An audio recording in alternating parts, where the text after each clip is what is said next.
Good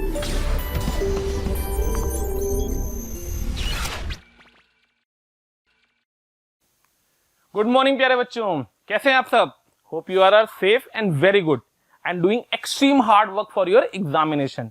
hope you are enjoying this particular crash course और आपके बहुत सारे प्यार जिस तरीके से स्नेह हमें मिल रहा है, कमेंट्स करते रहिए और हमें बताते रहिए. कल का लेक्चर थोड़ा सा आपको लंबा लगा होगा, आपको लगा होगा सर क्या टेंजेंट नॉर्मल में आपने इतना सारा पढ़ा दिया. ठीक है, कोई बात नहीं, कभी कभी होता है, कई चैप्टर्स ऐसे होते हैं जिन पे हमें टेंजेंट नॉर्मल में कई सारी हमने चीजें सीखी भी हैं, तो वो जो चीजें सीखी हैं उसके करस्पॉन्डिंग भी काम कर सकते हैं टेंजेंट नॉर्मल के अंदर. ठीक है, चलिए तो लेट्स बिगिन टुडे. आज जो मैं चैप्टर लेकर के आया हूं क्रैश कोर्स के अंदर बेटा, वो है एप्लीकेशन ऑफ डेरिवेटिव का पार्ट 2. पार्ट 2 के अंदर कौन कौन से चैप्टर्स है? Monotonicity and mean value theorem. कौन कौन से हैं? Monotonicity and mean value theorem. तो without wasting too much time of your important time, जितना आपका इंपॉर्टेंट है, बात करना शुरू करते हैं.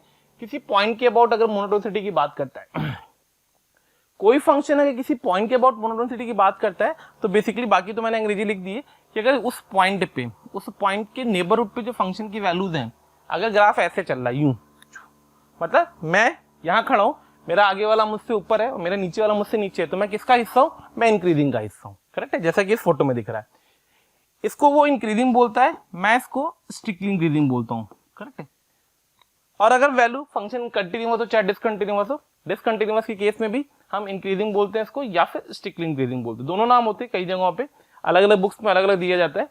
ठीक, सेम उल्टा, अगर मेरा पड़ोसी, मेरा आगे वाला मुझसे छोटा है, मेरा पीछे वाला मुझसे बड़ा है, तो मैं किसका हिस्सा हूं? मैं डिक्रीजिंग का हिस्सा हूं. मैं नीचे की तरफ जा रहा हूं, मैं नीचे की तरफ जा रहा हूं मतलब मैं डिक्रीजिंग का हिस्सा हूं. ठीक है, डिक्रीज कर रहा हूं. इसी को मैं स्ट्रिक्टली डिक्रीजिंग भी बोलता हूं. मतलब बुक से या तो डिक्रीजिंग पढ़ेंगे या फिर हम स्ट्रिक्टली डिक्रीजिंग पढ़ेंगे. क्या है भी थोड़ा सा शॉर्ट पे समझा दूंगा. Decreasing and strictly decreasing. किसी पॉइंट की बात करते हैं हम लोग वन साइडेड बोलते हैं ना. वन साइडेड लिमिट एग्जिस्ट करती है, वन साइडेड कंटिन्यूटी एग्जिस्ट करती है, वन साइडेड डिफरेंशिएबिलिटी एग्जिस्ट करती है. वैसे वन साइडेड मोनोटोनिसिटी भी एग्जिस्ट करती है. मतलब मैं अपने खानदान का सबसे बड़ा इंसान हूं, तो मैं क्या हूं? लोग बढ़ते जा रहे हो, मैं इंक्रीज करते जा रहा हूं, तो मैं इंक्रीजिंग का हिस्सा हूं. ठीक है. ऐसे यहाँ पे देखो, जो फंक्शन की वैल्यू है, अगर उसकी नेबरहुड की वैल्यू उससे ज्यादा है और उसकी वैल्यू कम है, तो वो डिक्रीजिंग का हिस्सा है. ठीक है, ये F of a plus H यहाँ पे आना चाहिए था. F of a plus H उसने रखा है. F of a plus H अगर एफ ऑफ ए से छोटा है तो डिक्रीजिंग है, और एफ ऑफ ए माइनस अगर एफ ऑफ ए से बड़ा है, ये उल्टा लिख दिया. F of a plus H अगर एफ ऑफ ए से बड़ा है, f of a plus H अगर एफ ऑफ ए से बड़ा है, तो function decreasing at x is equal to a होगा. F of a plus h की वैल्यू, मेरे आगे वाले की वैल्यू मुझसे ज्यादा है, मेरे आगे वाले की वैल्यू, हाँ ठीक है, कम है, सही है, मेरे आगे वाले की वैल्यू मुझसे कम है. ठीक, मेरे अगर आगे वाले की वैल्यू मुझसे कम है, तो मैं बोलूंगा मैं किसका हिस्सा हूं? डिक्रीजिंग का हिस्सा हूं. ठीक है, ये ग्राफ थोड़ा सा गलत है, इसको छोड़ देते हैं. फिर वो बात करता है किसी पॉइंट पे अगर हम इनको इंक्रीजिंग और डिक्रीजिंग की बात करनी होती है, तो अगर उस पॉइंट पे फंक्शन जीरो हो, डेरिवेटिव जीरो हो, पॉजिटिव हो उसके आगे वाला, उसके पीछे वाला पॉजिटिव है, तो फंक्शन इंक्रीजिंग का हिस्सा है. उसके पीछे वाला निगेटिव है डेरिवेटिव, उसके पीछे वाला आगे वाले का भी डेरिवेटिव निगेटिव, तो फंक्शन डिक्रीजिंग का हिस्सा है. Otherwise neither increasing not decreasing function कहलाता है.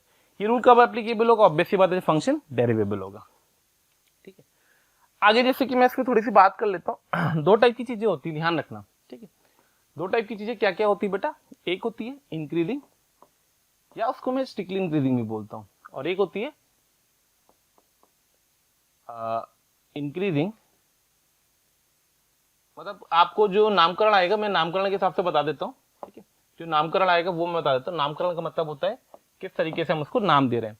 तो कई बुक्स में इंक्रीजिंग और नॉन डिक्रीजिंग पढ़ाया जाता है, मैं उसको पढ़ाता हूँ स्ट्रिक्टली इंक्रीजिंग एंड इंक्रीजिंग. क्या है वो देखिए, मैं आपको ये दिखाता हूँ. ये देखिए, स्ट्रिक्टली इंक्रीजिंग फंक्शन, कई बुक्स में इसको इंक्रीजिंग फंक्शन भी बोलते हैं. फंडा क्या होता है इसका कि अगर हमारा derivative greater than equal to zero हो, ठीक, तो हम बोलते हैं फंक्शन हमारा स्ट्रिक्टली इंक्रीजिंग होगा. ठीक है, और ये जो इक्वालिटी होल्ड करती है, equality holds discrete points, equality holds discrete point. देखो ये लिखा हुआ है, ये जो मोनोटोनिकली इंक्रीजिंग बोल रहा है वो, इसी को हम क्या बोल रहे हैं? Strictly increasing. इसी को हम क्या बोल रहे हैं? Strictly increasing. स्ट्रिक्टली इंक्रीजिंग के लिए फंक्शन का डेरिवेटिव क्या होना चाहिए? Greater than equal to zero. और ये जो इक्वालिटी होल्ड करती है, इक्वालिटी होल्ड में hold only for discrete values of x. ठीक, फिर हम बोलते हैं फंक्शन को मोनोटोनिकली इंक्रीजिंग की बात हो गई अगर ये कंडीशन लग रही है, या फिर मैं इसी को बोलता हूँ स्ट्रिक्टली इंक्रीजिंग. ठीक है, फोटो ये है. दूसरा केस ये है, इसको बोलते हैं इंक्रीजिंग फंक्शन या बोलते हैं नॉन डिक्रीजिंग फंक्शन। अलग अलग बुक्स में अलग अलग तरीके से नाम होते हैं, ध्यान रखना।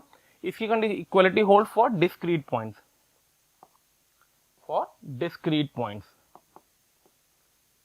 डिस्क्रीट पॉइंट्स, ठीक। और ये है नॉन डिक्रीजिंग फंक्शन या फिर इंक्रीजिंग फंक्शन। इसके लिए भी कंडीशन क्या होती है, एफ डैश एक्स कैसा होना चाहिए, greater than equal to 0 and equality hold for interval, equality holds बेटा फॉर इंटरवल,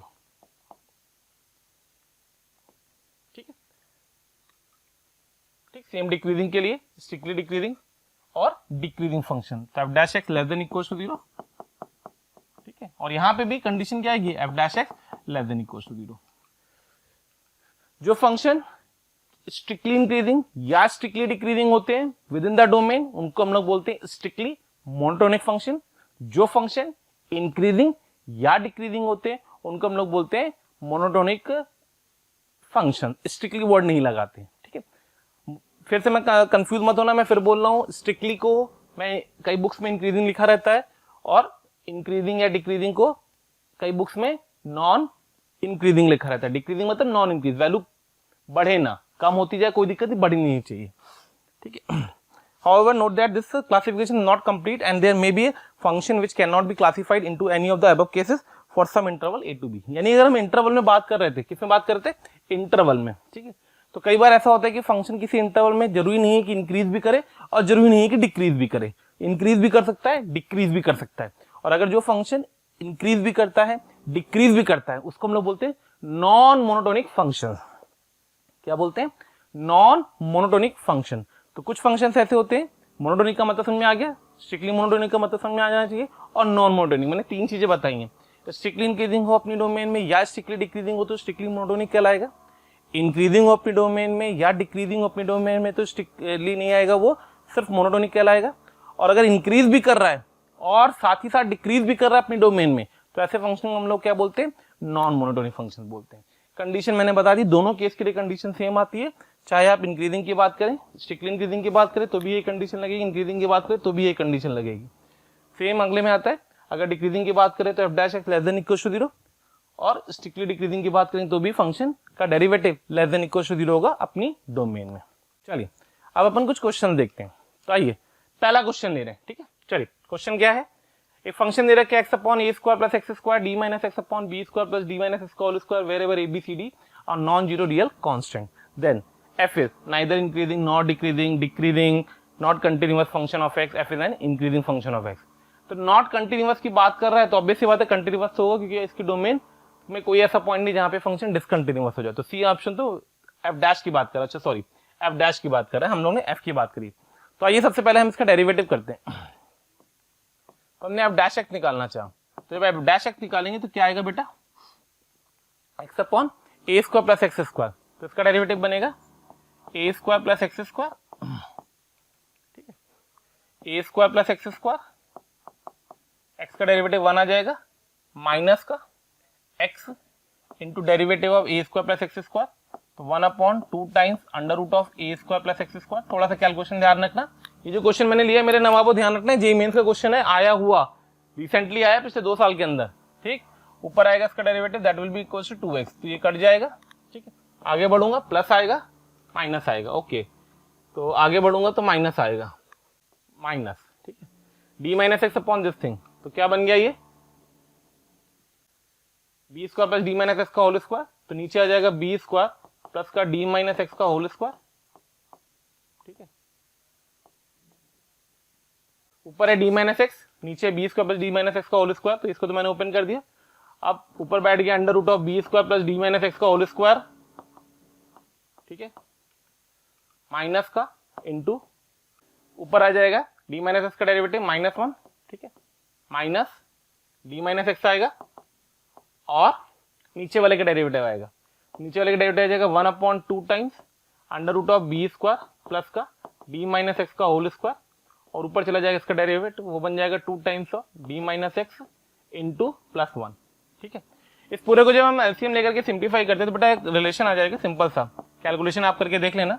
तो ये रिलेशन क्या आएगा आपका, निकाल देता हूं मैं उसको, ये आ जाएगा ए square upon a square plus x square की power 3/2, A square upon a square plus x square की पावर 3/2 ठीक है, माइनस माइनस प्लस ही आ जाएगा, इस पूरे को सिंप्लीफाई कर लेना और ये बन जाएगा b square upon b square plus d minus x की पावर होल स्क्वायर की पावर 3/2, पावर में है 3/2, ये ध्यान रखना।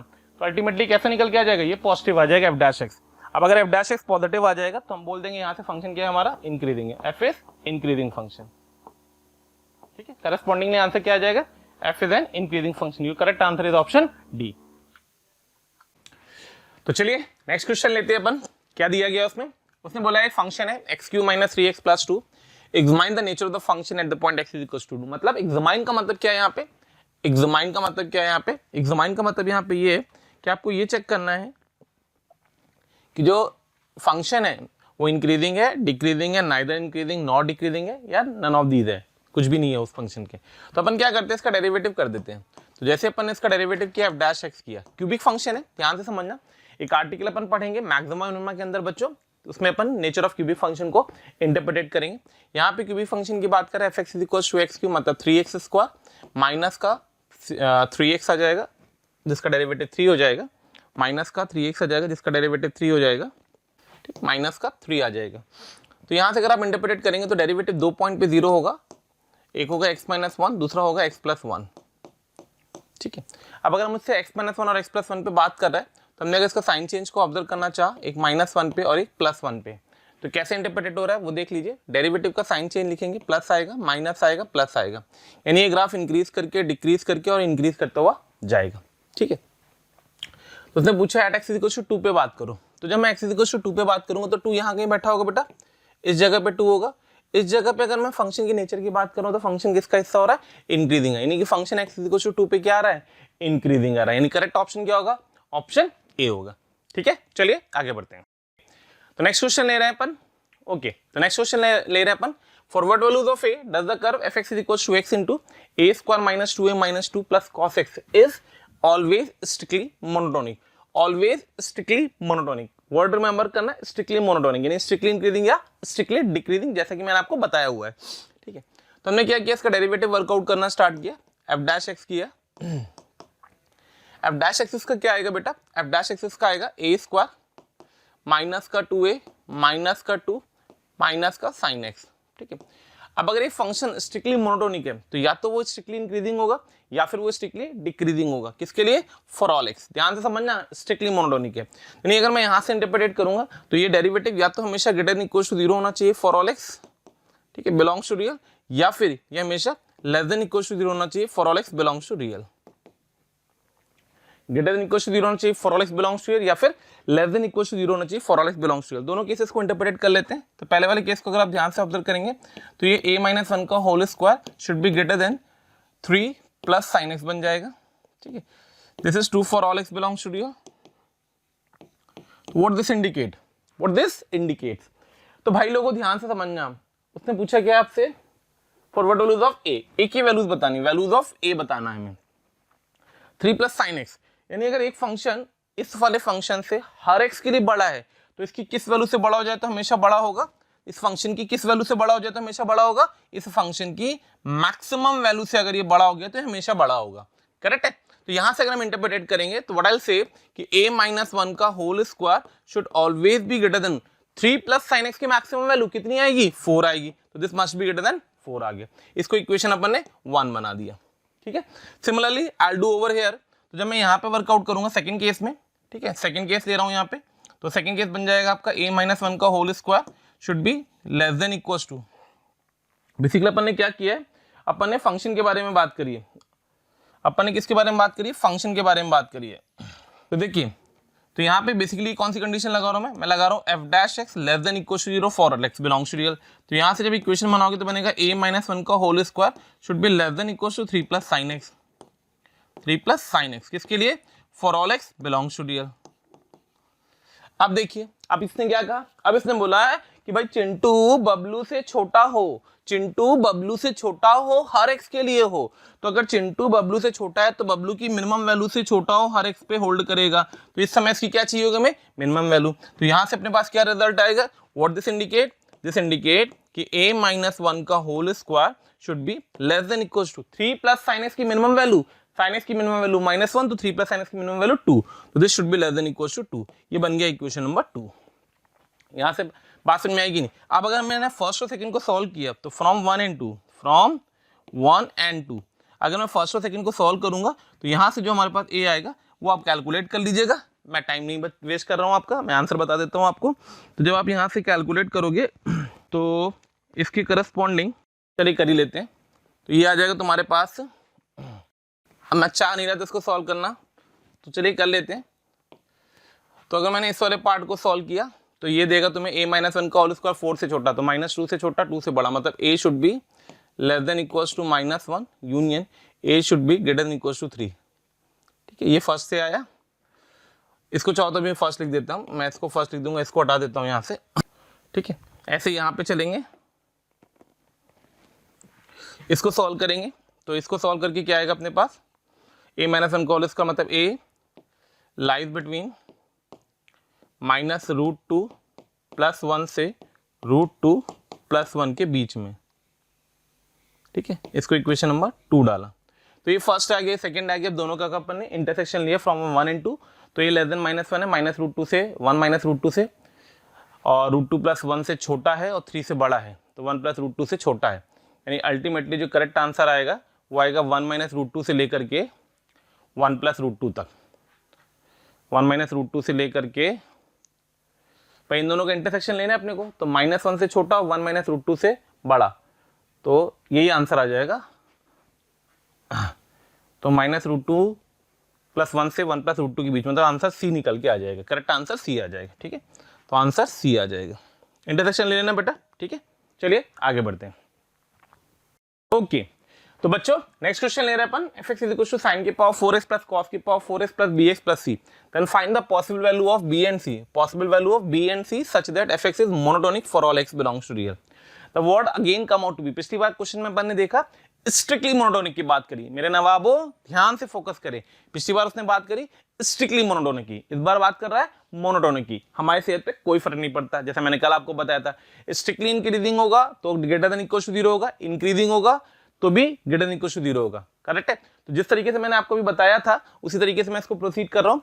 तो आइए वर्कआउट करते हैं। साइन की पावर 4x + cos की power 4x + bx + c, f(x) = तो हमने क्या किया, इसका फर्दर से डेरिवेटिव किया, जैसे भी पीछे क्वेश्चन किया था बिल्कुल सेम।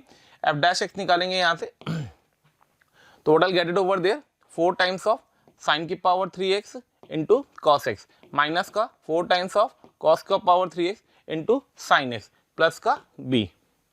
ठीक, देन फाइंड द पॉसिबल। अब ये क्या होगा, ये क्या होगा, मोनोटोनिक दे रखा फॉर ऑल एक्स, तो ये ग्रेटर देन इक्वल टू 0 होगा या लेस देन इक्वल टू 0 होगा, किसके लिए, for all x belongs to real, for all x belongs to real. दो केसेस बनेंगे, जैसे भी प्रोसीड किया था एग्जैक्टली पिछले क्वेश्चन के जैसा, वैसे ही कंसेप्ट यहाँ पे यूज करने जा रहे हैं।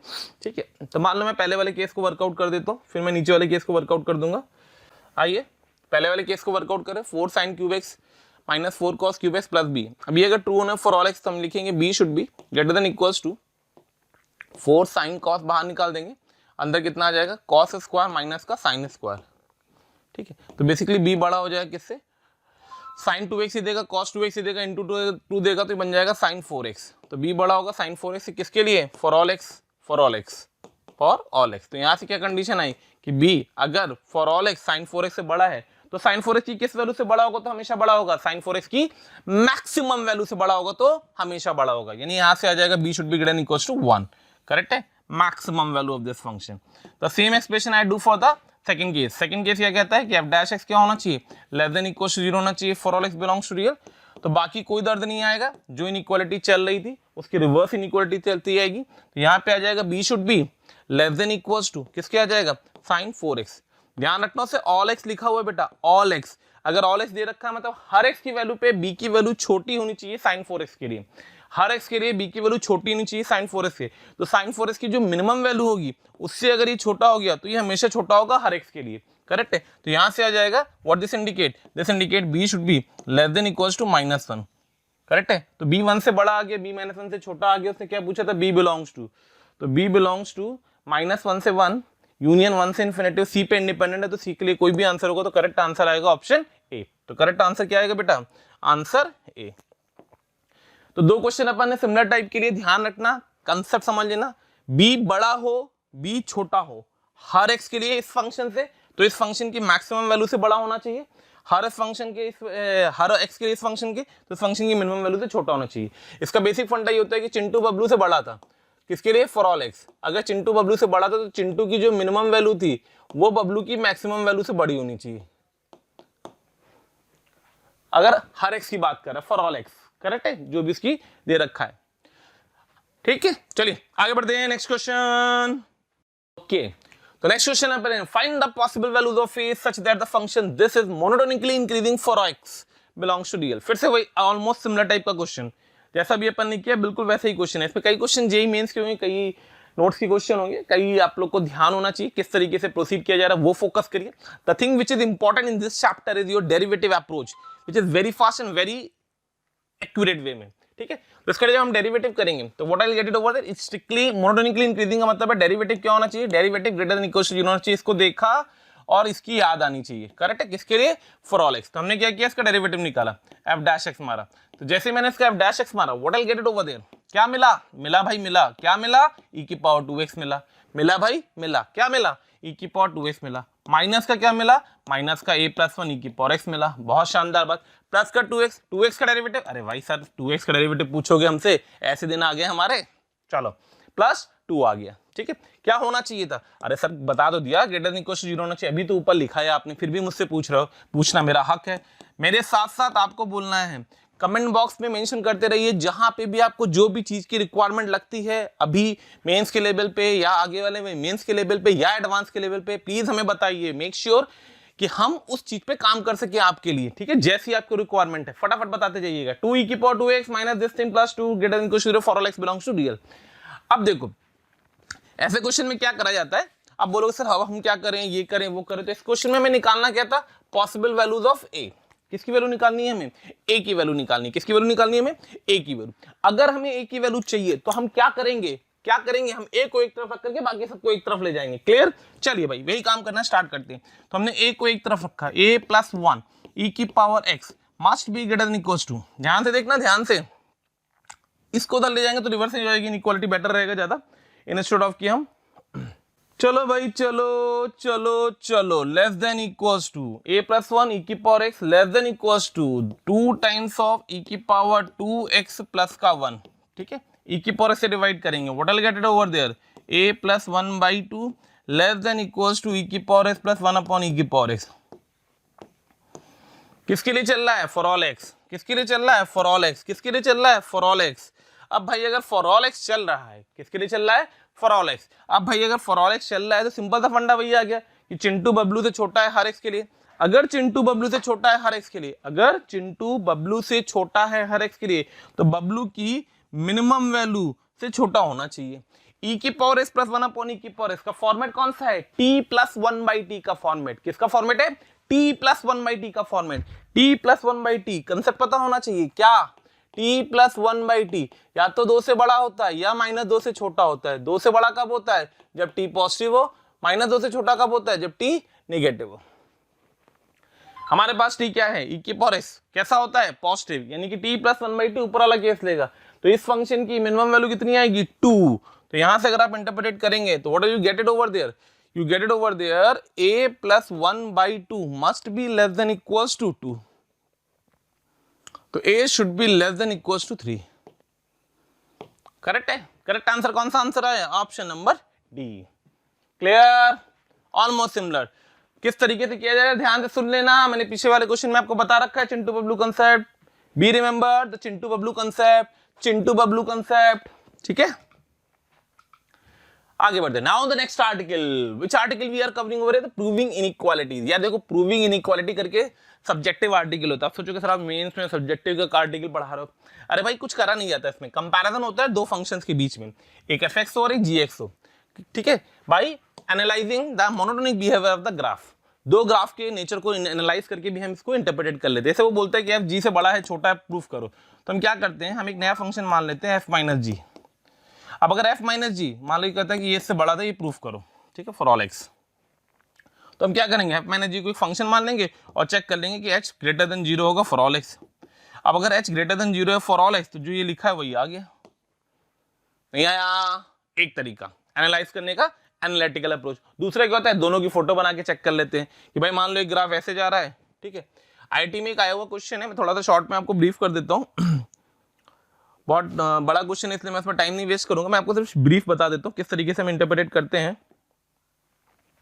कि होता क्या है कि जैसे मान लो कि अपने पास दो ग्राफ देगा वो, ठीक है। आईआईटी में जो क्वेश्चन आया था वो इस टाइप से आया था, एक ग्राफ ऐसे बनता है और एक ग्राफ ऐसे बनता है।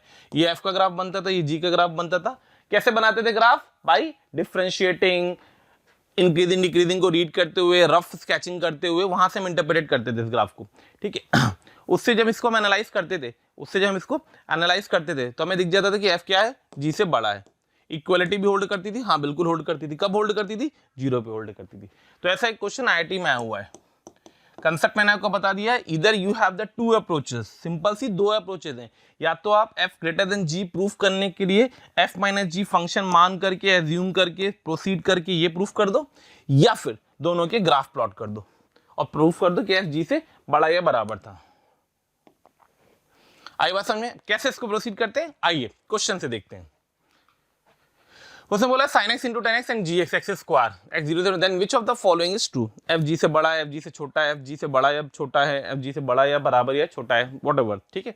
तो अपन ने क्या किया, अपन ने एक नया फंक्शन एज्यूम किया, जैसे मैंने भी आपको बताया, let h x is equal to, नाम रखा उसका f x minus g x, f x minus g x. अच्छे से सीखना किस तरीके से प्रोसीड किया जाता है। अगेन एक इंपॉर्टेंट कंसेप्ट है, इंपॉर्टेंट आर्टिकल है, क्वेश्चन इसके आते हैं। इंपॉर्टेंट कंसेप्ट है, इंपॉर्टेंट आर्टिकल है, क्वेश्चन इसके आते हैं, ठीक है। तो मैंने क्या किया, एच एक्स नाम लिखा, तो हमारे पास एच एक्स क्या आएगा, एच एक्स आएगा हमारे पास sine x into 10x minus का एक्स स्क्वायर। ध्यान से देखते हैं ना, कैलकुलेशन मिस्टेक ना हो रही कहीं पे भी, ठीक है। इसका डेरिवेटिव करेंगे अपन, तो एच डैश एक्स निकालेंगे, ठीक। डोमेन दे रखी, किसके बीच में देखना है अपने को इस फंक्शन को, 0 से π/2 के बीच में। तो एच डैश एक्स निकाला, साइन का डेरिवेटिव आएगा cos x इंटू 10x, ठीक है, प्लस का sine x into sec square x, sine x into sec square x minus का 2x, ठीक है।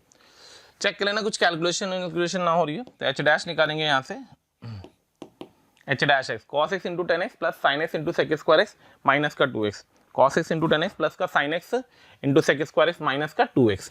तो कॉस एक्स इंटू 10x का मतलब हो गया साइन एक्स, ठीक है, और 1 प्लस सेक स्क्वायर एक्स हो गया, तो sine x plus 1 plus sec square x, ठीक है। तो sine x plus sine x into sec square x minus का 2x, ये आ गया अपने पास एच डैश एक्स। ये क्या आ गया अपने पास, एच डैश एक्स। क्लियर है? अब है क्या, हम यहाँ से एनालाइज नहीं कर पाएंगे कि ये पॉजिटिव है या निगेटिव है, तो मैं एक अप्रोच सिखा रहा हूँ, उसको भी सीखना। इसका डबल डेरिवेटिव कर दो। अरे सर डेरिवेटिव तो होता नहीं, आप डबल डेरिवेटिव पे ले जा रहे हो। सर हम ग्राफ बना लेते दोनों के, ठीक है, ऑप्शन है अपने पास, बट मैं भी आपको एनालिटिकल अप्रोच दे रहा हूँ। तो उसका डेरिवेटिव आएगा cos x, ठीक है, इसका डेरिवेटिव आएगा cos x into sec square x मतलब sec x प्लस का 2 sec x into 10x, 2 sec x into 10x, 2 sec x और into sec x into 10x, sec square x आ जाएगा और 10x मतलब sin x आ जाएगा square में upon cos x आ जाएगा, तो sec क्यूब x आ जाएगा यहाँ पे और माइनस का 2 आ जाएगा, ठीक है। अब जरा इन दोनों को तीनों को देख लो ध्यान से। तो अपने पास एच डबल डैश आ गया। बेटा मैं डबल डैश जानबूझ के करवा रहा हूँ क्योंकि कई बार ऐसा होता है क्वेश्चन पे हम फर्स्ट डेरिवेटिव से इंटरप्रेट नहीं कर पाते नेचर, तो इसलिए हमें डबल डेरिवेटिव की तरफ जाना पड़ता है। मैं एक क्वेश्चन सिर्फ करवाऊंगा, परेशान बिल्कुल मत होना, पर इसको अच्छे से एनालाइज करना। cos x plus sec x minus 2 can be written as root cos minus root sec का होल स्क्वायर प्लस का ये बैठा हुआ अपने पास 2 sec square x into sine square x, यहाँ पे sec क्यूब एक्स आएगा, sec क्यूब एक्स। एक बार कैलकुलेशन देख लेना, ठीक है।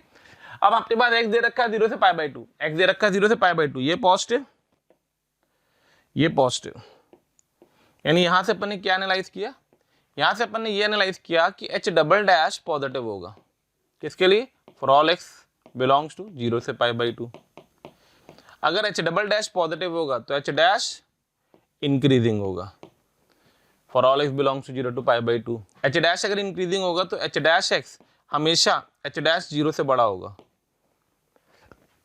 किसके लिए, for all x belongs to 0 to π/2। अब एच डैश एक्स अगर एच डैश जीरो से बड़ा होगा, यानी कि h dash x greater than h dash zero की वैल्यू ये दे देगा, तो ten zero sine zero zero ultimately zero आ गया, यानी एच डैश जीरो पॉजिटिव हो गया। किसके लिए? For all x. अगर एच डैश जीरो पॉजिटिव था यानी एच एक्स हमारा इंक्रीजिंग फंक्शन हो गया, इंक्रीजिंग फंक्शन हो गया। किसके लिए? For all x. H x अगर इंक्रीजिंग हो गया तो एच एक्स भी किससे बड़ा हो गया? एच जीरो से बड़ा हो गया। किसके लिए? For all x belongs to zero से pi by two. H x का नाम क्या ले रखा अपन ने? F x minus g x, f x minus g x. ये बड़ा हो गया h of zero, h of zero मतलब ये बैठेगा h of zero, h of zero zero आ जाएगा। यानी यहां से अपन ने क्या प्रूफ कर दिया कि एफ किससे बड़ा होगा? जी से बड़ा होगा। किसके लिए होगा? For all x belongs to zero to pi by two. तो करेक्ट आंसर आएगा A, option number A. F किससे बड़ा होगा? जी से बड़ा होगा। किसके लिए? जीरो से पाई बाई टू के बीच में। शानदार बात, समझ में आ गया होगा। थैंक यू प्यारे बच्चों, आप सबका स्नेह और प्रेम हमें जिस तरीके से मिल रहा है उसके लिए बहुत बहुत शुक्रिया। जैसे कि आप सबको पता है कि हम जेई मेंस 2021 के लिए क्रैश कोर्स ऑलरेडी ला चुके हैं, जिस क्रैश कोर्स को आप लोग देख रहे हैं। अब आपके लिए उस क्रैश कोर्स के साथ हम एक टेस्ट सीरीज भी लेकर के आ रहे हैं, जिसका डिस्क्रिप्शन हम नीचे दे रहे हैं, जिस पे आप जाकर के क्लिक करके उसमें रजिस्ट्रेशन करा ले। ये टेस्ट सीरीज बिल्कुल फ्री है आपके लिए, और इसमें फटाफट रजिस्ट्रेशन करा ले, जिससे आपको जिस तरीके के एनटीए ने पैटर्न चेंज किया उस पैटर्न के अकॉर्डिंग आपको टेस्ट मिलते रहें और आप अपना अच्छे से एनालिसिस कर सकें। ठीक है? ठीक है, चलिए आगे बढ़ते हैं। कंसेप्ट समझ में आना चाहिए। फिर से मैं बोल दे रहा हूँ, एक बार शॉर्ट में रिवाइज करा देता हूँ कंसेप्ट को, कि हमको एफ को जी को कंपेयर करना था। तो मैंने एक फंक्शन एच एक्स माना एफ माइनस जी लेकर के, उसका फंक्शन लिया, उसका डेरिवेटिव किया। फर्स्ट डेरिवेटिव से कुछ एनालाइज नहीं कर पा रहे थे कि पॉजिटिव है कि नेगेटिव है ये गिवन इंटरवल में। कई लोग कर लेते हैं एंड गेम से, मैं अभी नहीं कर पाया, तो अपन कैसे करते हैं वो भी बताना था मुझे। तो मैंने डबल डेरिवेटिव किया इसका, डबल डेरिवेटिव करके हमने एनालाइज किया कि डबल डेरिवेटिव पॉजिटिव आया, डबल डेरिवेटिव पॉजिटिव आया, मतलब एच डैश इंक्रीजिंग हो गया। एच डैश अगर इंक्रीजिंग है तो h dash H dash zero से बड़ा होगा। कैसे बड़ा होगा? पहले कोई फंक्शन इंक्रीजिंग था, एच डैश ऐसा ग्राफ था, मान लो ये एच डैश का ग्राफ है, ठीक है, तो ये जीरो पे वैल्यू आएगी और यहाँ कहीं ये पाई बाई टू था, तो बीच में कहीं पे भी तुम एक्स लोगे तो जो भी एच एक्स की वैल्यू होगी एच डैश, जो भी एच डैश एक्स की वैल्यू होगी वो एच डैश ऑफ जीरो से तो बड़ी होगी, तो इसने इसको इंडिकेट कर दिया। यहाँ से एच डैश एक्स पॉजिटिव आ गया, एच डैश एक्स पॉजिटिव मतलब एच एक्स इंक्रीज करेगा। एच एक्स अगर इंक्रीज करेगा तो एच एक्स एच जीरो से बड़ा होगा, एच एक्स एच जीरो से बड़ा होगा, एच जीरो की वैल्यू जीरो, तो जो प्रूफ करना था प्रूफ हो गया। क्लियर? चलिए आगे बढ़ते हैं। चलिए तो नेक्स्ट आर्टिकल अपन ले रहे हैं प्रूविंग इनइक्वालिटीज यूजिंग ग्राफ। जैसे मैंने भी आपको बताया कि कई इनइक्वालिटीज होती है, एफ को हमको जी से बड़ा प्रूफ करना है, तो एफ को हम जी से बड़ा या छोटा जो भी प्रूफ करना है, इसको प्रूफ करने के लिए हम दोनों के ग्राफ को प्लॉट करके इंटरप्रेट कर सकते हैं कि एफ का ग्राफ था मान लो, ये जी का ग्राफ था, ऐसे अभी मैंने बताया आपको, उसी लॉजिक का यूज करेंगे। कैसे करते हैं, किस तरीके से इंटरप्रेट किया था, ये क्वेश्चन में देखते हैं। ठीक है, जैसे ये हमको प्रूफ करना है एफ एक्स सीधे रखा है, जी एक्स सीधे रखा है, प्रूफ करना है एफ जी से बड़ा है, छोटा है, बराबर है, क्या है, इंटरप्रेट करो। एक्चुअली में ये एफ एक्स और ये जी एक्स ना बोल करके आप एक इंटरप्रिटेशन करो तो एक पर्टिकुलर वैल्यूज है कि इन दोनों में कौन बड़ा है। इसको आप एफ एक्स की जगह पे आप कांस्टेंट है, ठीक है, कांस्टेंट मान के दोनों को कंपेयर कर सकते हैं अपन, कौन सी कांस्टेंट की वैल्यू बड़ी होगी। तो इसके लिए हम क्या करते हैं ये वो समझते हैं। ये जो इंटरप्रेट कर रखा है ना उसने, इससे हमने एक फंक्शन एज्यूम किया y is equals to x की पावर 1/x। कहां से इंटरप्रेट किया? इसको देख करके, इसको देख कर। देखो ये क्वेश्चन दो तरीके से पूछा था। एक तरीका इसका ये भी होता है कि 100 की पावर 101 और 101 की पावर 100, इसमें कंपेयर करो कौन बड़ा है कौन छोटा है। तो हम क्या करते हैं, दोनों के फॉर्मेट सेम बना देते हैं। तो 100 की पावर 1/100 को इंटरप्रेट करते हैं, यानी कि x की पावर 1/x को इंटरप्रेट करते हैं। इसका ग्राफ बनाते हैं रफ स्केचिंग करके। तो इसका डेरिवेटिव करेंगे तो x की पावर 1/x आ जाएगा, इनटू 1/x ln x का डेरिवेटिव 1/x माइनस का ln x, sorry v1 ln v1 plus into minus 1/x square. ठीक है, तो अल्टीमेटली आ जाएगा तुम्हारे पास एक्स स्क्वायर, नीचे आ जाएगा तुम्हारे पास, ऊपर आ जाएगा 1 प्लस ln x और बाहर बैठेगा x की पावर 1/x, x की पावर 1/x। ठीक है, यहाँ प्लस होता है वही मुझे लग रहा था, यहाँ माइनस आ जाएगा, ये डेरिवेटिव अपन गलत कर रहे थे। तो यहाँ से अगर मैं इसका साइन चेंज लिखूंगा एफ डैश का या वाई डैश का साइन चेंज लिखूंगा तो क्रिटिकल पॉइंट आ जाएगा तुम्हारे पास 1/ln x से e आ जाएगा। ठीक है, e की तरफ जाओगे तो माइनस आएगा, e की तरफ आओगे तो प्लस आएगा, जीरो से आगे जीरो के पीछे जाएंगे नहीं। तो जो इसका ग्राफ बनेगा वो यहाँ से यहाँ तक इंक्रीज करके ये डिक्रीज बनेगा। ऐसे रफ स्केचिंग बनाई, प्योर रफ स्केचिंग। ठीक है, अब अगर इस रफ स्केचिंग के करस्पॉन्डिंग हमें 2 पॉइंट पे फंक्शन की वैल्यू को ऑब्जर्व करना है, 2 पॉइंट पे फंक्शन की वैल्यू को ऑब्जर्व करना है। क्लियर है, 2 पॉइंट पे फंक्शन की वैल्यू को ऑब्जर्व करना है। एक कौन सा पॉइंट है 100 और एक कौन सा पॉइंट है 101। अगर ये ई था तो डेफिनेटली 100 यहाँ बैठेगा और 101 यहाँ बैठेगा। अब अगर आप ध्यान से ऑब्जर्व करें तो y ऑफ 100 y ऑफ 100 बड़ा होगा y ऑफ 101 से। y ऑफ 100 का मतलब हो गया 100 की पावर 1/100, ये बड़ा होगा 101 की पावर 101 से। यानी कि according to the given condition f बड़ा होगा किससे, g से। f बड़ा होगा g से, मतलब करेक्ट आंसर आएगा your option number d. Correct answer is answer d. आई बात समझ में, किस तरीके से इंटरप्रेट किया गया मोनोटोनिसिटी में, किस तरीके से यूज करते हैं हम ग्राफ का, किस तरीके से सिर्फ डेरिवेटिव के साइन चेंज से हमारा काम चल जाता है। इस फंक्शन ने अगर मैक्सिमा पूछे कहां पे लेगा, तो ये ई पे लेगा अपना मैक्सिमा। क्लियर, नोट करिए जल्दी से, आगे बढ़ते हैं, नेक्स्ट क्वेश्चन लेते हैं। Okay, the now next important topic is the mean value theorems. ठीक है भैया, ध्यान रखना, अपने पास 3 तरीके की थ्योरम्स आ चुकी हैं, मतलब एक आ चुकी है, 2 आ रही हैं। ठीक है, कौन सी 2 आ चुकी है, एक आ चुकी है जिसको मैंने बोलता है कंटिन्यूटी डिफरेंशिएबिलिटी। मैंने आपको एक आर्टिकल पढ़ाया था जिसका नाम था intermediate value theorem, IVT। Correct है। आज मैं बात करने वाला 2 थ्योरम्स की जो है मीन वैल्यू थ्योरम्स है। एक तो है रोल्स थ्योरम और दूसरी हमारी लैग्रेंजेस मीन वैल्यू थ्योरम। तो पहले हम रोल्स थ्योरम्स की, पहले हम लैग्रेंजेस मीन वैल्यू थ्योरम की बात करेंगे। नहीं, पहले रोल्स थ्योरम की, नहीं पहले लैग्रेंजेस मीन वैल्यू थ्योरम की। रोल्स मतलब मोहब्बत रोली से ज्यादा है इसलिए। खैर चलिए, तो पहले मैं लैग्रेंजेस मीन वैल्यू थ्योरम की बात करता हूं। बोलता है कि अगर एक फंक्शन कंटिन्यूअस था, ठीक है, in the close interval a to b, डेरिवेबल था in the open interval a to b, और एंड पॉइंट पे वैल्यू सेम नहीं लेता था। 3 कंडीशन आती हैं, फंक्शन कंटिन्यूअस तो क्लोज इंटरवल में, फंक्शन डिफरेंशिएबल ओपन इंटरवल में, और एंड पॉइंट पे फंक्शन की वैल्यू बराबर ना हो। Then there exists at least one point x is equals to c such that c belongs to a to b where f dash c is equals to f of b minus f of a। ठीक है, क्या फंडा है इसका geometrically समझने के लिए, आइए यहां बता देता हूं। अगर एक फंक्शन a से c के बीच में आप देख रहे हो, ठीक है, कंटिन्यूअस है, डिफरेंशिएबल है, एंड पॉइंट पे वैल्यू सेम नहीं ले रहा है, तो जो इस सीकेंड का स्लोप होगा, जो इस सीकेंड का स्लोप होगा, वो इसके किसी पॉइंट c पे अगर मैंने टेंजेंट ड्रॉ करी होगी, तो ये दोनों आपस में क्या होंगे, बराबर। देखिए वही लिखा हुआ है, slope of the tangent and slope of the secant f b minus f a upon b minus a. Geometrically the slope of the secant line joining the curve at x is equals to and x is equals to b is equal to the slope of the tangent drawn to the curve at x is equals to c। Correct है। क्या बोला उसने कि जो and point पे सीकेंड join करी गई है उसका स्लोप और उसके किसी बीच पॉइंट पे टेंजेंट ड्रॉ करी गई उसका स्लोप अगर बराबर होगा, तो बराबर होगा अगर फंक्शन कंटिन्यूअस एंड डिफरेंशिएबल होगा, तो ये है Lagrange's mean value theorem.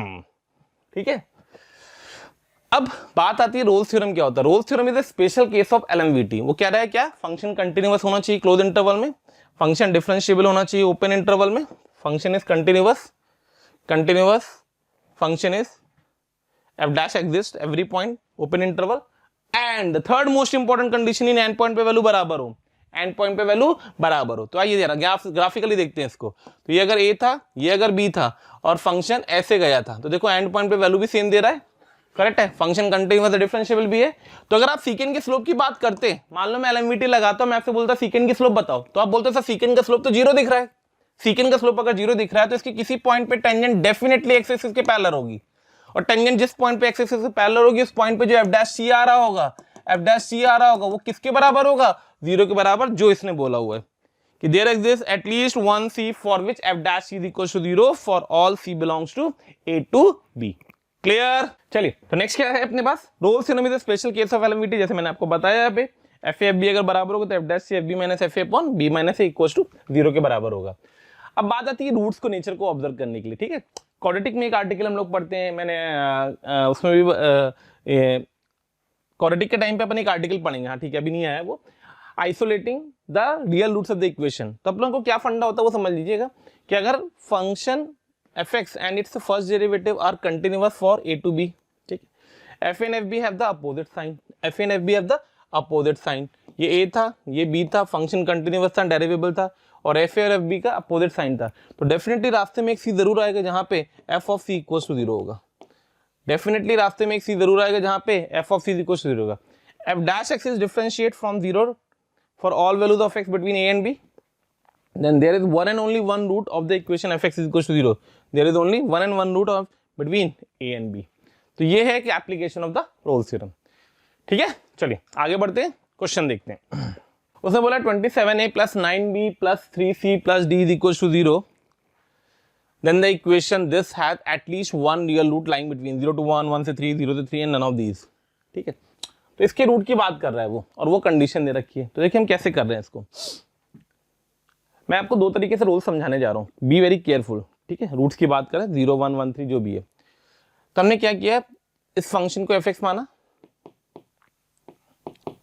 4ax³ plus का 3bx² प्लस का 2c प्लस का d, ठीक है।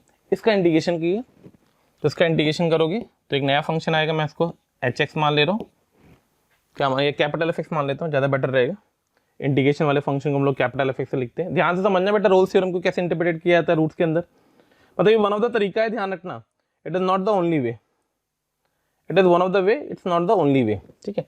मैंने कैपिटल एफ एक्स लिखा, ठीक है। इंटीग्रेटिंग कांस्टेंट जो आएगा उसको इंटरप्रेट नहीं करा जाता है, ध्यान रखना। तो इसको इंटीग्रेट करोगे तो you'll get the value ax⁴ plus का, इसको इंटीग्रेट करोगे तो bx² प्लस का bx³ आएगा, cx² प्लस का dx। एक फंक्शन ये माना जिसका डेरिवेटिव ये होगा, ठीक है।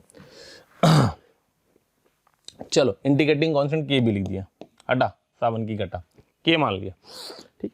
अब मैंने जो ये फंक्शन है इसके अंदर रोल्स लगानी चाहिए। कैपिटल एफ एक्स में रोल्स लगा रहा हूं, कैपिटल एफ एक्स में रोल्स लगा रहा हूं। अच्छा, रोल्स की थॉट कैसे आएगी बेटा, उसने बोला at least one root real root between, at least one root, at least one x, at least one c. अगर ये टर्म्स आते हैं तो हमें तीन थ्योरम्स की थॉट आनी चाहिए। पहली इंटरमीडिएट वैल्यू थ्योरम, दूसरी रोल्स थ्योरम, तीसरी लैग्रेंज मीन वैल्यू थ्योरम। अब क्योंकि उसने रूट की बात करी है, रूट की बात करिए, रूट की बात करिए, मतलब डेफिनेटली वो बात कर रहा है आपसे किसकी, रोल्स थ्योरम की।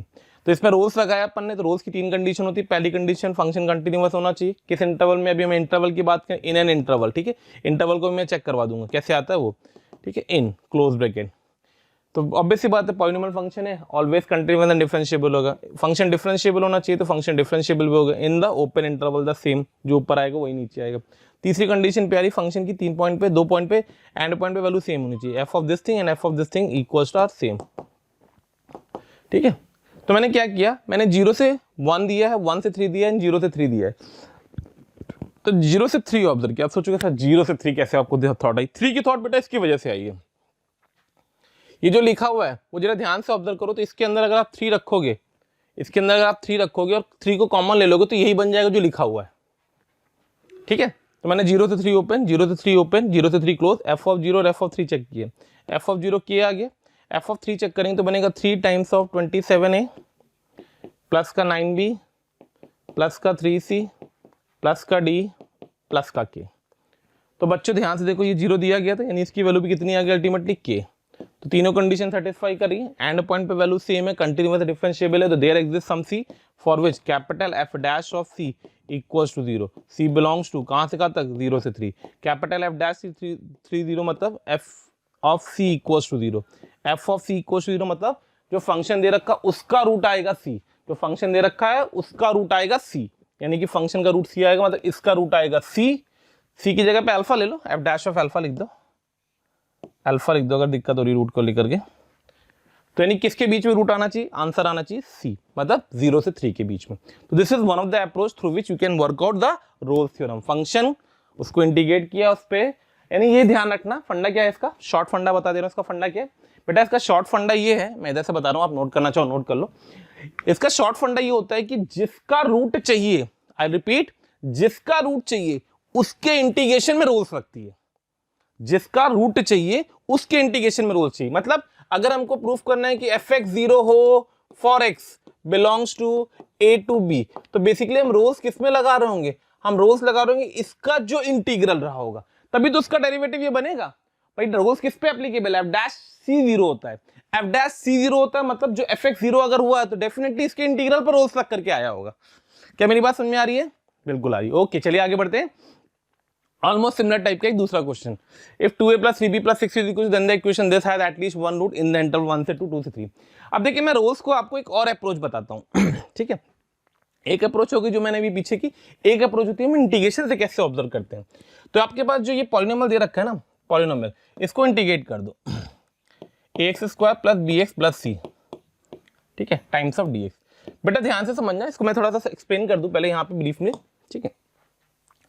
अगर किसी फंक्शन का इंटीग्रल अगर किसी फंक्शन का इंटीग्रल a से b में 0 आ रहा है तो यानी कि ये एरियाज का सम 0 आ रहा है। अगर किसी फंक्शन का इंटीग्रल a से b में 0 आ रहा है, if integral a to b f dx is equals to 0, that mean the nature of the function is something like this way. और अगर ये होगा तो डेफिनेटली एक जगह पे ऐसा पॉइंट आएगा c जहां पे वो एक्सेस को क्रॉस करेगा, तो f ऑफ c डेफिनेटली 0 होगा। इसके लिए for c belongs to a to b। ये है एक इंपॉर्टेंट कंसेप्ट, ठीक है। अगर किसी फंक्शन का इंटीग्रल a से b में 0 है तो डेफिनेटली वो कंटीन्यूअस एंड डेरिवेबल होगा, और अगर वो कंटीन्यूअस एंड डेरिवेबल हो तो उसने एक्सेस को क्रॉस किया होगा। अगर एक्सेस को क्रॉस किया होगा तो कम से कम एटलीस्ट ये at least 1c for which this expression holds true, ठीक। द सेम फंडा आई एम डूइंग ओवर हियर। फिर हमके पास हमारे पास एक रिलेशन है 2a + 3b + 6c, ठीक है, 6c। तो अगर मैं इसको इंटीग्रेट कर दूं, ऑप्शन है 1 से 2, 0 से 1, 2 से 3 एंड 1 से 3। तो मैंने इसको इंटीग्रेट करा पहले, ठीक है। लेट अस मैं अल्फा से बीटा लिख देता हूँ, अल्फा से बीटा इंटरप्रेट करने के लिए मुझे अल्फा बीटा चाहिए, ठीक। तो मैंने इसको इंटीग्रेट किया, what I will get it over there, तो I will get a times of beta cube by 3 plus b times of beta square by 2 plus c times of beta minus, ठीक है। The same expression I am doing over a times of alpha cube by 3 plus a times of alpha square by 2 plus a times of alpha. Check करना गलत ना हो, ओ sorry, यहाँ b आएगा और यहाँ c आएगा, ठीक है। अब देखो अपने पास ये एक्सप्रेशन दे रखी 2a + 3b + 6c is equal to, मुझे इसको 0 लाना है। तो ऐसे अल्फा बीटा ढूंढो जो इस कंडीशन को भी सेटिस्फाई करे, इनको भी सेटिस्फाई करे। 2a + 3b + 6c, 2a + 3b + 6c, तो इसका एलसीएम ले लो।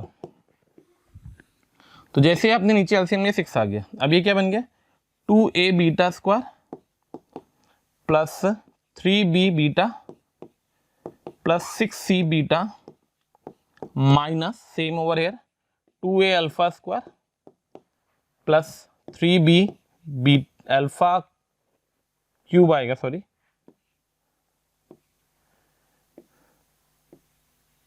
Alpha square plus 6c alpha. अब मुझे इसको 0 बनाना है, check the options and put the value. मुझे चाहिए 2a + 3b + 6c, 2a + 3b + 6c तभी आएगा जब ये 1 हो जाए, यानी बीटा 1 हो जाए। और इसको भी 0 बनाना है तो ये 0 हो जाए, अल्फा 0 हो जाए, बीटा 1 हो जाए, अल्फा 0 हो जाए, बीटा 1 हो जाए, अल्फा 0 हो जाए, बीटा 1 हो जाए, one of the option, alpha 0 हो जाए, बीटा 1 हो जाए, बाकी किसी केस में, यानी कि करेक्ट आंसर हो जाएगा बी। अल्फा 0 रख दो, अल्फा जैसे 0 रखोगे बीटा को 1 रखोगे, बनेगा 2a + 3b + 6c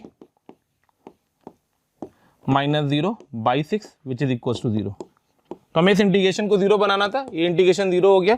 कब हुआ, फॉर्म अल्फा अगर 1 लिया हो, अल्फा 0 लिया हो और बीटा 1 लिया हो, मतलब कौन सा इंटरवल आया, 0 से 1 का इंटरवल आया। कौन सा इंटरवल आया, 0 से 1 का इंटरवल, यानी करेक्ट आंसर क्या होगा, ऑप्शन नंबर बी। तो this is another approach of Rolle's theorem, this is another approach of Rolle's theorem. Through integration we can analyse this particular question. पीछे वाले क्वेश्चन में ध्यान से देखिएगा, मैंने फंक्शन मान के रोल्स की पूरी कंडीशन लगाई है। इस वाले केस में मैंने आपको एक शॉर्ट अप्रोच दी है किस तरीके से रोल्स को प्रोसीड कर सकते हैं इसके अंदर with the help of definite integration, ठीक है। चलिए आगे बढ़ते हैं, आगे बढ़ते हैं। तो ऑलमोस्ट अपन ने काफी थ्योरी को, जितने भी मोनोटोनिटी में इंपॉर्टेंट थ्योरीज थी उनको मैंने कवर कर लिया है। अब अपन क्वेश्चन से बात करना शुरू करते हैं। कई सारे क्वेश्चन मैं जेईई मेंस के ले रहा हूँ, बहुत ध्यान से बहुत प्यार से समझना मेरे नवाबों, मेरे प्यारे बच्चों। इतना स्नेह इतना प्यार देने के लिए दिल से, तहे दिल से शुक्रिया। कमेंट करते रहें, प्यार देते रहें और हमें बताते रहें कोई रिक्वायरमेंट हो तो, ठीक है। उसने बोला है function for which the LMVT is applicable but Rolle's theorem is not. इनमें से कौन सा ऐसा फंक्शन है जिसमें एलएमवीटी एप्लीकेबल होगी, रोल्स थ्योरम एप्लीकेबल नहीं होगी। देखो फंक्शन कंटीन्यूअस डिफरेंशिएबल होना चाहिए दोनों के लिए, और फंक्शन की एंड पॉइंट पे वैल्यू सेम नहीं होनी चाहिए, ये हमें पता होना चाहिए बस। तो हमें ये चेक करना है इसमें से कौन सा ऐसा फंक्शन है इस पर रोल्स थ्योरम। तो फटाफट आप 2 सेकंड देखिए, इसको जल्दी से देखिए और बताने की कोशिश करिए, क्योंकि मैं तो सीधे ऑप्शन दे दूंगा आपको, ठीक है। चलिए, तो roles theorem is not applicable, हो सकता है आपका तक हो गया हो, तो मैं रोल्स थ्योरम नॉट की कंडीशन देख रहा हूँ। ये फंक्शन x³ - x से कंटीन्यूअस एंड डेरिवेबल होगा, x² 0 से 1 कंटीन्यूअस एंड डेरिवेबल, x 1 से 2 कंटीन्यूअस एंड डेरिवेबल, 1 पे कंटीन्यूअस है तो डेरिवेबल भी होगा, 2x आएगा इधर से 1 आएगा, और x को 1 रखेंगे तो 2 आएगा, नॉन डेरिवेबल हो गया। e की पावर x है, x बिलोंग्स टू -3 से 3 हो गया। इसकी डिफरेंशिएबिलिटी चेक कर लो। अच्छा, 1 पे फंक्शन डिफाइन नहीं कर रखा उसने, ठीक है। fx = 1 - x² 3/2। तो बेसिकली 0 से 1 है, -1 से 1 है, -1 रखेंगे तो -1 से 1 में भी इसकी वैल्यू सेम आएगी, मतलब डी आंसर नहीं हो सकता क्योंकि एंड पॉइंट पे वैल्यू सेम देगा। 0 से 1 में जाएंगे, 0 पे भी सेम देगा और ये भी नहीं देगा। ई की पावर एक्स से -3 और 3 किसी भी सूरत में नहीं देगा, मतलब आंसर सी होगा। एंड पॉइंट पे वैल्यू सेम नहीं देगा, एक्सपोनेंशियल फंक्शन है, कंटीन्यूअस डेरिवेटिव होने के बावजूद भी रोल्स थ्योरम होल्ड नहीं करेगी इस पे।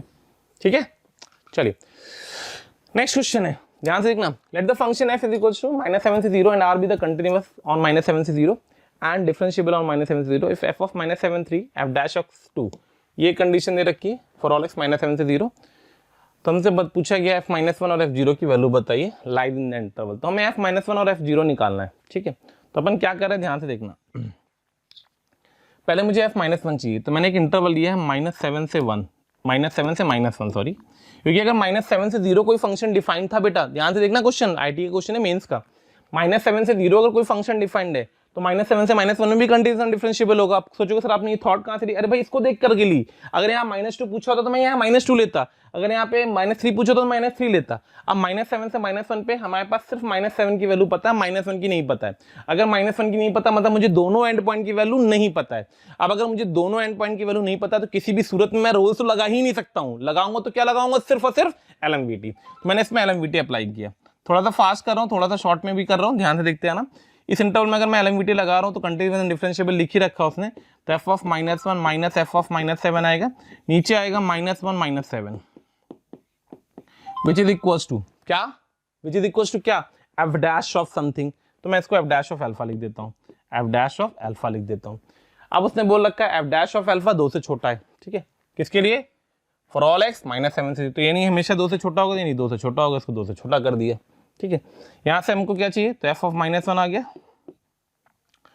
ये 2 से छोटा f ऑफ -7 है और ये -7 -7, तो +7 -1 +6 12 और 3 15, तो ये 15 से छोटा आ गया। कैलकुलेशन देख लेना कहीं गलत ना करी मैंने। ठीक है, सिमिलरली अब मुझे f ऑफ 0 चाहिए, तो f ऑफ 0 चाहिए तो मतलब -7 से -1 की जगह पे केवल मैं क्या लूंगा, -7 से 0। तो मैंने -7 से 0 का इंटरवल लिया, इसमें LMVT लगाई, इसमें LMVT लगाई, तो इसमें LMVT लगाई तो फिर से कंडीशन वही आ गई, f of 0 minus f of -7 divided by 0 minus of -7 which is again f dash of beta. अब जो भी f डैश ऑफ बीटा होगा बेटा वो डेफिनेटली वो भी 2 से छोटा होगा, नहीं ये भी 2 से छोटा होगा, गिवन था। यहां से मैनिपुलेट करेंगे तो f ऑफ 0 आ जाएगा, f ऑफ 0 क्या आ जाएगा, 7 दूनी 14 और 14 और 3 17। चेक करना गलत ना हो रहा हो कैलकुलेशन कहीं। f डैश x 2 से छोटा है, ठीक है, -3 है, तो 2 14 14 और -3, सॉरी ये गलत किया अपन ने, ये आएगा तुम्हारे पास 15 और यहाँ +3 तो -3, तो ये गड़बड़ होगी कैलकुलेशन। ठीक है, ये भी गड़बड़ हो रहा है। हाँ क्या बनेगा, फिर से देखते हैं, तो -7 +7 -1 +6 2 12 12 और माइनस प्लस माइनस 12 - 3 9 आएगा, ये 9 से छोटा आएगा ये, और ये जाएगा 2, तो 7 दूनी 14 14 और -3 11, यानी f ऑफ 0 11 से छोटा है और f ऑफ -1 9 से छोटा है, और इन दोनों का सम अगर किया अपन ने, सम तो सम किया अगर अपन ने, तो सम पे अपने को क्या मिला कि f of -1 plus f of 0 हर हालत में किससे छोटा होगा, 11 9 20 से छोटा होगा, यानी ये क्वांटिटी हमेशा 20 से छोटी होगी, 20 से छोटी होगी, यानी करेक्ट आंसर आएगा 20 से छोटी होगी। दो ऑप्शन दिख रहे हैं 20 से छोटे में, लेकिन -6 से बड़ा होगा ऐसा मैं कहीं इंडिकेट नहीं करा पा रहा हूं, तो करेक्ट आंसर होगा ऑप्शन ए। ठीक है, चलिए आगे बढ़ते हैं। लेट f be any function continuous on a to b and twice differentiable on a to b for all x belongs to it। बहुत ही प्यारा क्वेश्चन है, मेंस का क्वेश्चन है, बट बहुत ही सुंदर क्वेश्चन है। तमीज से समझना किस तरीके से इसको इंटरप्रेट किया जा रहा है। छोटी छोटी चीजें बेटा, इनको अगर आप सीख गए ना तो रोल्स और LMVT में कहीं से कोई भी इशू नहीं आएगा, आपको ये ध्यान रखना आप बढ़िया से मजे से। ठीक है, उसने एक कंडीशन दे रखी है कि f double dash x negative है और f डैश एक्स पॉजिटिव है। इन दोनों कंडीशन को ध्यान से घूरना, f double dash x negative और f डैश एक्स पॉजिटिव है। f डबल डैश का मतलब क्या होता है, कॉन्केविटी। नहीं पता तो मैं थोड़ा सा बता देता हूँ। अगर मेरा f डबल डैश पॉजिटिव होता है तो फंक्शन हमारा कॉन्केव अप होता है, कॉन्केव अप होता है, और अगर f डबल डैश हमारा नेगेटिव होता है तो फंक्शन हमारा कॉन्केव डाउन होता है। कॉन्केव अप का मतलब फोटो ऐसी नहीं चाहिए, कॉन्केव डाउन के मतलब फोटो ऐसी आनी चाहिए। तो ये कह रहा है कॉन्केव डाउन है, और ये कह रहा है कि हमारा f डैश इंक्रीज कर रहा है, f dash x positive, sorry f increase कर रहा है, f इंक्रीज कर रहा है। ठीक है, ये f इंक्रीज कर रहा है, ऐसे बना देते हैं, यानी कि डाउन के थ्रू फोटो बनेगी, मतलब फोटो कुछ इसकी बनेगी, f की इंक्रीज करनी चाहिए, लेकिन कॉन्केव डाउन तो फोटो कुछ ऐसी आ रही होगी, इंक्रीज करेगी कॉन्केव डाउन। अरे दिखा, इंक्रीज करेगी कॉन्केव डाउन, तो मेरा हाथ ऐसे कूदेगा, ठीक है, तो इंक्रीज करिए विद कॉन्केव डाउन कंसेप्ट, ठीक। खैर उसने बोला f c minus f a upon f b minus f c की वैल्यू बताओ। देखो सी और ए और बी और सी तो दिख रहा होगा आपको, सी और ए। तो मैंने क्या किया, मैंने एलएमवीटी लगाई, अब सोचो सर एलएमवीटी की थॉट आपको कैसे आएगी? अरे भाई लिखा हुआ है, तो जब लिखा हुआ है तो इंटरप्रेट ही करना है। सी माइनस एफ की थॉट कहां से आएगी तुम्हें? एलएमवीटी से आएगी, बिल्कुल करेक्ट है। इन किस इंटरवल में लगा रहा हूं? सी से ए से सी, ठीक है, ए से सी के बीच में एक बार, और फिर एलएमवीटी लगाऊंगा किस इंटरवल में? बी से सी, तो मतलब सी से बी, इन सी से बी, मतलब सी कैसा पॉइंट हो गया? सी एक ऐसा पॉइंट हो गया जो ए और बी के बीच में बैठा होगा, सी एक ऐसा पॉइंट हो गया जो ए और बी के बीच में बैठा होगा। अगर हमारा फंक्शन कंटिन्यूअस था ए से बी, तो वो ए से सी में भी होगा, सी से बी में भी होगा। अगर हमारा फंक्शन ट्वाइस डिफरेंशिएबल है तो डेफिनेटली ए से सी में भी डेरिवेबल होगा, सी से बी में भी डेरिवेबल होगा, कोई इशू नहीं है। तो कंटिन्यूअस एंड डेरिवेबल हो रहा है, दोनों कंडीशन रोल्स की होल्ड कर रही है, पहली और दूसरी कि फंक्शन कंटिन्यूअस भी है, फंक्शन डिफरेंशिएबल भी है। तो यानी थर्ड कंडीशन को लिखा अपन ने, तो थर्ड कंडीशन अपनी क्या आ गई? F c minus f of a divided by c minus a is equal to f dash of alpha. कोई कंफ्यूजन नहीं होना चाहिए। सेम ओवर हियर कि पहली कंडीशन कंटिन्यूअस की, दूसरी कंडीशन डिफरेंशिएबल की होल्ड करेगी, तो मैं लिखूंगा f of b minus f of c divided by b minus c should be equal to f dash of beta. कोई दिक्कत नहीं आनी चाहिए इसमें, ठीक है। अब अगर एफ डैश ऑफ एल्फा और एफ डैश बीटा में कंपेयर करोगे तो एफ डैश पॉजिटिव है और एफ डबल डैश नेगेटिव है। F dash positive, F double dash negative है, तो अगर एफ डैश पॉजिटिव था, एफ डबल डैश नेगेटिव था, यानी कि एफ डैश हमारा पॉजिटिव तो है लेकिन है कैसा? Decreasing function. तो एफ डैश अगर हमारा डिक्रीजिंग फंक्शन है तो जो एफ डैश ऑफ एल्फा होगा वो, यहाँ पे ध्यान रखना अल्फा हमेशा बीटा से छोटा है, तो अगर अल्फा बीटा से छोटा था और फंक्शन एफ डैश डिक्रीजिंग था तो this implies F dash alpha बड़ा हो गया एफ डैश ऑफ बीटा से। ये बहुत ही बेसिक कंडीशन होती है इनइक्वालिटी की। ये भी मैं बता देता हूँ कि अगर ए बी से बड़ा था तो f of a f of b से बड़ा होगा अगर इफ एफ कैसा फंक्शन हो? Increasing, and f of a less than f b होगा इफ एफ कैसा फंक्शन हो? डिक्रीजिंग। यानी फंक्शन अगर हमारा इंक्रीजिंग है तो एफ बी से बड़ा होगा, फंक्शन अगर हमारा डिक्रीजिंग है तो एफ बी से छोटा होगा। मेरे प्यारे बच्चों ध्यान से समझते चलना, मैं बार बार बोल रहा हूँ, खुश होकर के पढ़ने की जरूरत नहीं है। ऑनलाइन में बहुत लोग खुश होकर के पढ़ा रहे हैं बट जरूरत नहीं है। रीजन बता दे रहा हूँ क्योंकि आपको पेपर एक ही घंटे में करना है मैथ्स का, इसलिए please focus on the time limit also, don't try to overcome, क्योंकि ये क्रैश कोर्स के हिसाब से आप कंसेप्ट को कवर करें। ये नहीं है मैं आपको थ्योरिकली नहीं पढ़ा रहा हूँ, तो क्रैश कोर्स में मैं आपको वो चीजें सिखा रहा हूँ जिससे आप फटाफट अपना आंसर निकाल सकें, ठीक। एफ डैश अगर डिक्रीजिंग था तो f dash alpha F dash beta से छोटा होगा। एफ डैश अल्फा का मतलब हो गया एफ ऑफ सी, ठीक है, f of c minus f of a, ठीक, divided by c minus a must be greater than f of b minus f of c divided by b minus c. Function positive था तो f b minus f c positive होगा, ratio में divide कर दो तो f c minus f of a divided by f of b minus f of c must be greater than C minus A upon b minus सी। तो इसके corresponding correct answer कौन सा answer आएगा? इसके करस्पॉन्डिंग करेक्ट आंसर कौन सा answer आएगा? Option A आएगा। क्लियर? तो बहुत ही प्यारा क्वेश्चन था, पर्सनली मुझे बहुत अच्छा लगा था ये क्वेश्चन। अब वेरी इंपॉर्टेंट कंसेप्चुअली प्रॉब्लम, ठीक है। चलिए नेक्स्ट क्वेश्चन देखते हैं। चलिए आगे बढ़ते हैं, नेक्स्ट क्वेश्चन ले रहे हैं अपन। फिर एक जेईई मेंस का क्वेश्चन मैंने उठाया है। F dash x positive, F double dash x positive दिया गया है। F double dash x positive मतलब फंक्शन कॉनकेव अप होगा, अभी मैंने बात करी फंक्शन कॉनकेव अप होगा, ठीक है। और एक कंडीशन इससे और आती है कि एफ डैश इंक्रीजिंग होगा, ठीक है। दो कंडीशन लगाते हैं अपन, एफ कॉनकेव अप होगा और फंक्शन का डेरिवेटिव इंक्रीजिंग होगा। उसने एफ ऑफ हाफ दे रखा है, एफ ऑफ 1 होगा शायद ये, एफ ऑफ, हाँ बेटा यहाँ पे f of 1 is equal to 1 है ये, ठीक है। F of 1 is equal to 1 है। Then the value of f dash of 1 के बारे में कमेंट कर रहा है हर ऑप्शन में, एफ डैश ऑफ 1 के बारे में कमेंट कर रहा है हर ऑप्शन में। तो मुझे बेसिकली एफ डैश ऑफ 1 चाहिए, कहीं से भी लाओ कुछ भी लाओ। हाफ ऑफ 1 पता है, दोनों की वैल्यू अलग अलग है। हाफ ऑफ 1 पता है, दोनों की वैल्यू अलग अलग है। तो किसकी याद आई? याद याद याद बस याद आ जाती है, एलएमवीटी की याद आई। किस इंटरवल में आई? इस इंटरवल में आई। कौन सा इंटरवल था वो? हाफ से 1 का इंटरवल था, हाफ से 1 का इंटरवल था।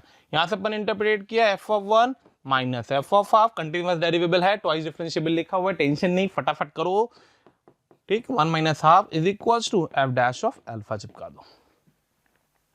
क्लियर? ओके भाई, यहां से एफ डैश ऑफ अल्फा की वैल्यू को कैलकुलेट करते हैं। F of 1 minus half upon 1 minus half, यानी यहां से आ गया f dash of alpha is equals to 1। ठीक है, for all alpha, for all नहीं होगा, लीस्ट होगा, फॉर।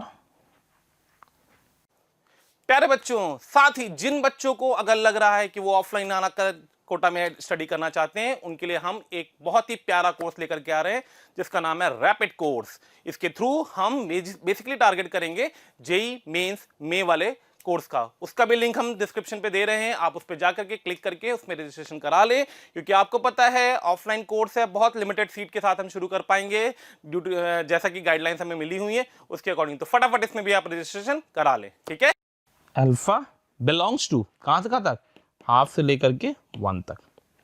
ठीक है, आ जाओ भाई, एफ डैश अगर इंक्रीज कर रहा है तो 1 जो होगा वो अल्फा से बड़ा होगा, क्योंकि अल्फा हाफ से 1 के बीच में। तो एफ डैश ऑफ 1 भी एफ डैश ऑफ अल्फा से बड़ा होगा, क्यों? क्योंकि एफ डैश इंक्रीजिंग फंक्शन था, अभी बताया मैंने आपको।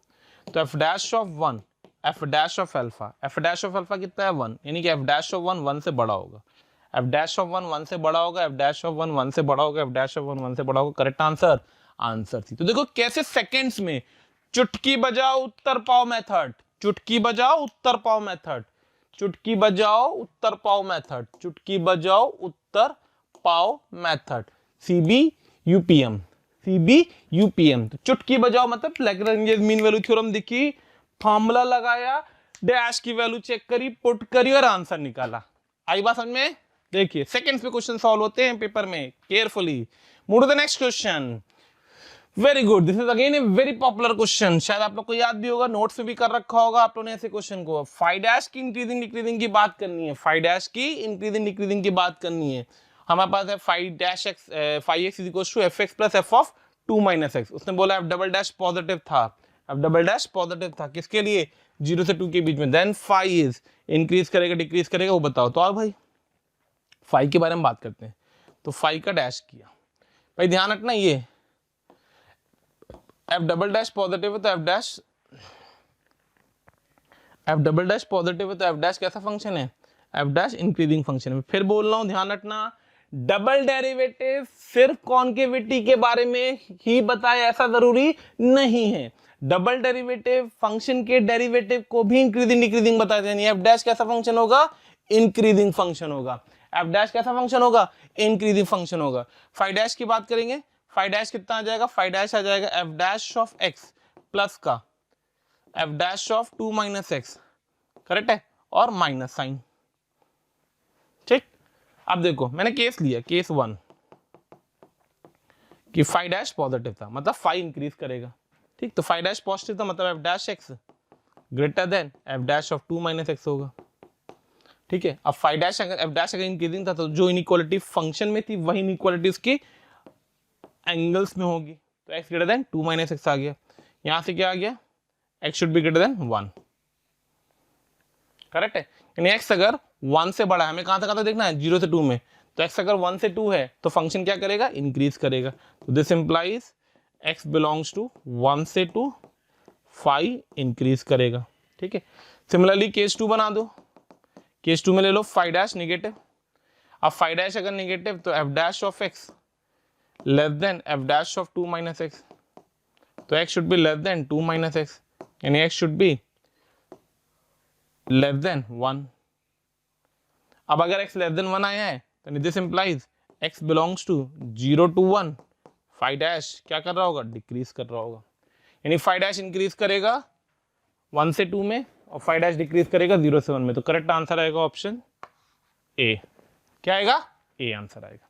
ठीक है, चलिए भाई नेक्स्ट क्वेश्चन ले रहे हैं। क्या कहा उसने, एफ एक्स दे रखा है ये, then which of the following is true, कौन सा ऑप्शन करेक्ट है वो हमको बताना है। ठीक है, केयरफुली देखिएगा, अच्छे से समझिएगा।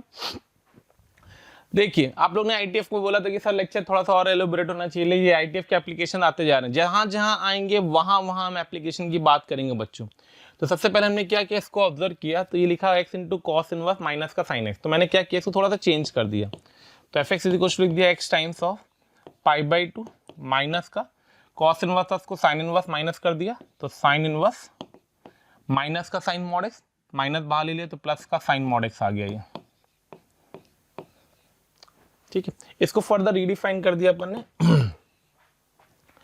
तो x अगर 0 से पाई बाई 2 था, x अगर 0 से पाई बाई 2 था तो ये लिखा हुआ है x times pi by 2 plus x, x times of pi by 2 plus x, कोई दिक्कत ही नहीं आएगी। और x अगर 0 पे इक्वलिटी कहीं पे भी लगा दो, 0 से माइनस पाई बाई 2 था, x अगर 0 से माइनस पाई बाई 2 था, x अगर 0 से माइनस पाई बाई 2 था, उस केस में मॉड एक्स, उस केस में मॉड एक्स तो माइनस एक्स खुलेगा नहीं, अल्टीमेटली आ जाएगा x is equal to pi by 2 minus x, क्योंकि माइनस एक्स खुलेगा।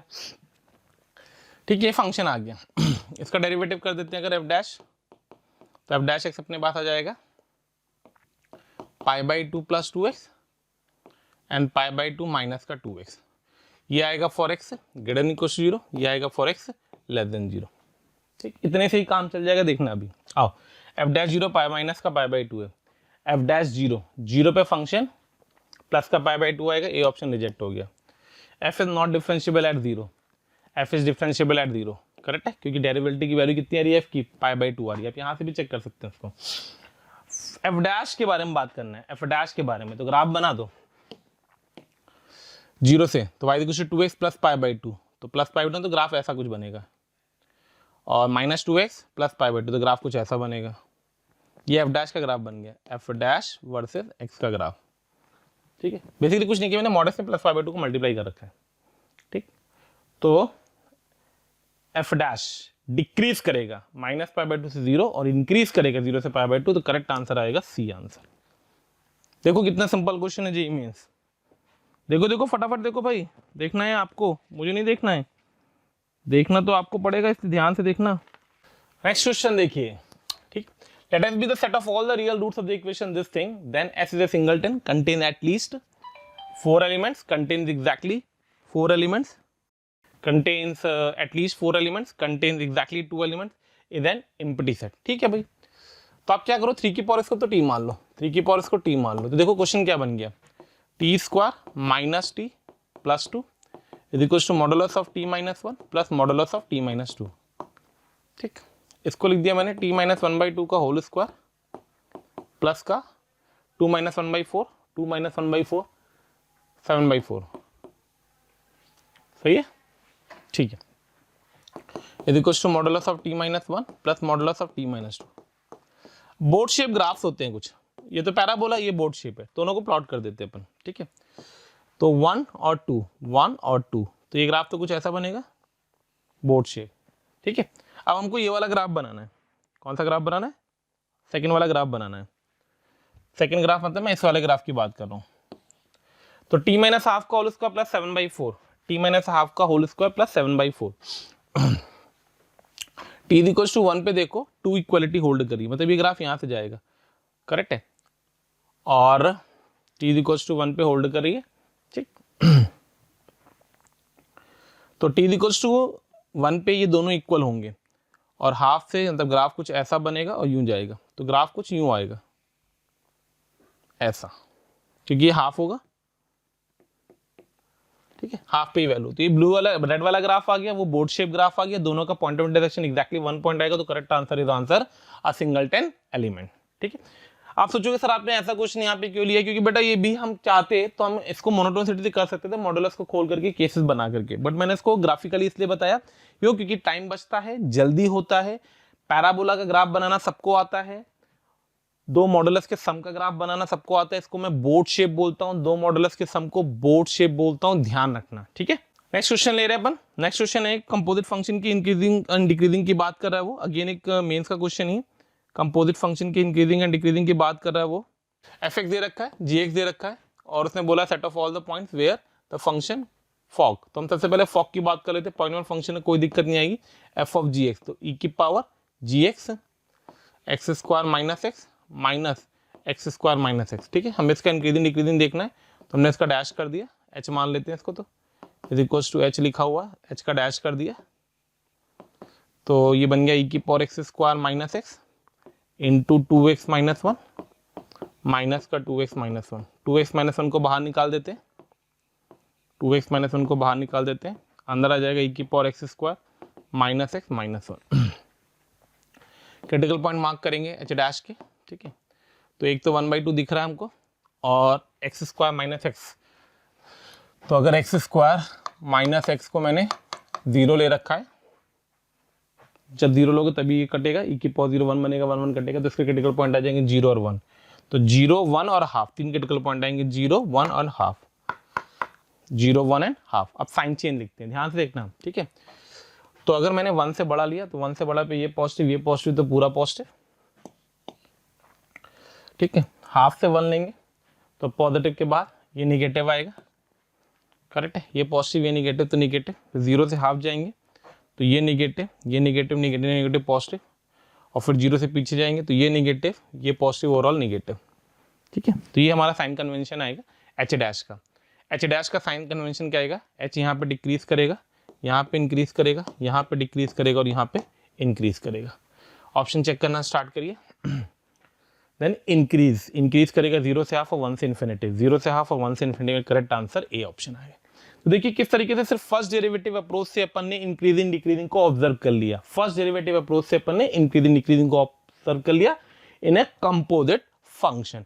कंपोजिट फंक्शन से भी मेरे नवाब आपको डर लगता होगा देख करके, अरे सर कंपोजिट फंक्शन कैसे इंटरप्रेट करेंगे, फलाना दिमाग का, बहुत सारी चीजें दिमाग में चलती होंगी, but please focus on this particular part, ठीक है। चलिए आगे बढ़ते हैं।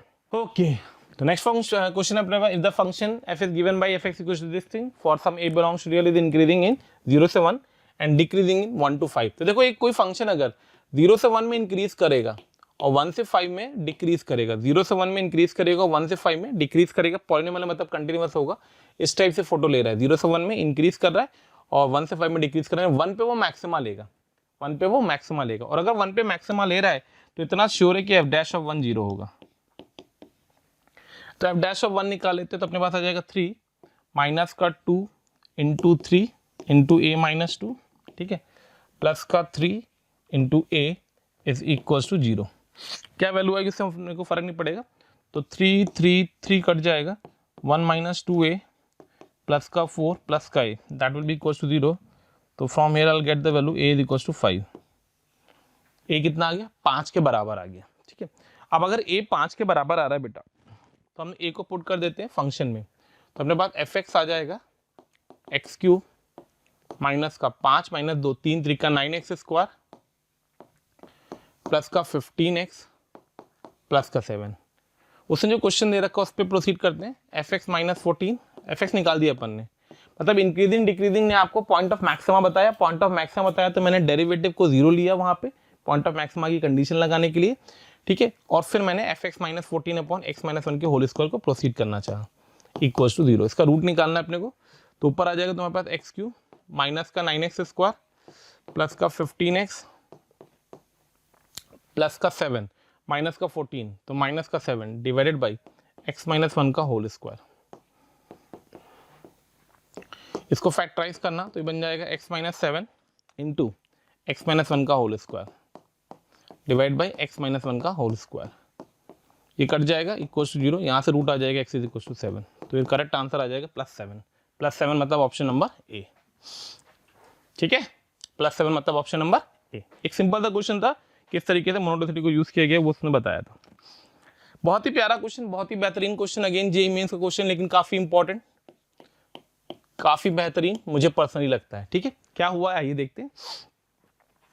उसने बोला है कि m is the minimum value, m is the minimum value of k for which the function this is increasing in the interval 0 to 3 and m is the maximum value of f in 0 to 3, k is equals to when k is equals to then the ordered pair k small m and capital M निकालना है। तो भाई देखो simple सी चीज, हमको small m चाहिए और capital M क्या है, मैक्सिमम वैल्यू है किसकी, फंक्शन की, कब, k is equals to m पे। स्मॉल m क्या है, k स्मॉल m क्या है, the minimum value of k, k की मिनिमम वैल्यू जिसके लिए ये फंक्शन क्या ले रहा हो, इंक्रीज कर रहा हो, किस इंटरवल में, 0 से 3 में।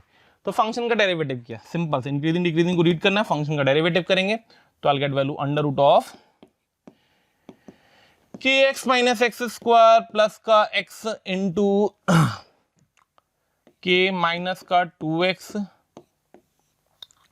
Divided by 2 under root of kx minus x square थोड़ा सा मैनिपुलेशन कर देते हैं इसका, तो आ जाएगा 2 times under root of k x minus x square, ऊपर जाएगा के x minus x square times of 2 plus का x इंटू के माइनस 2x।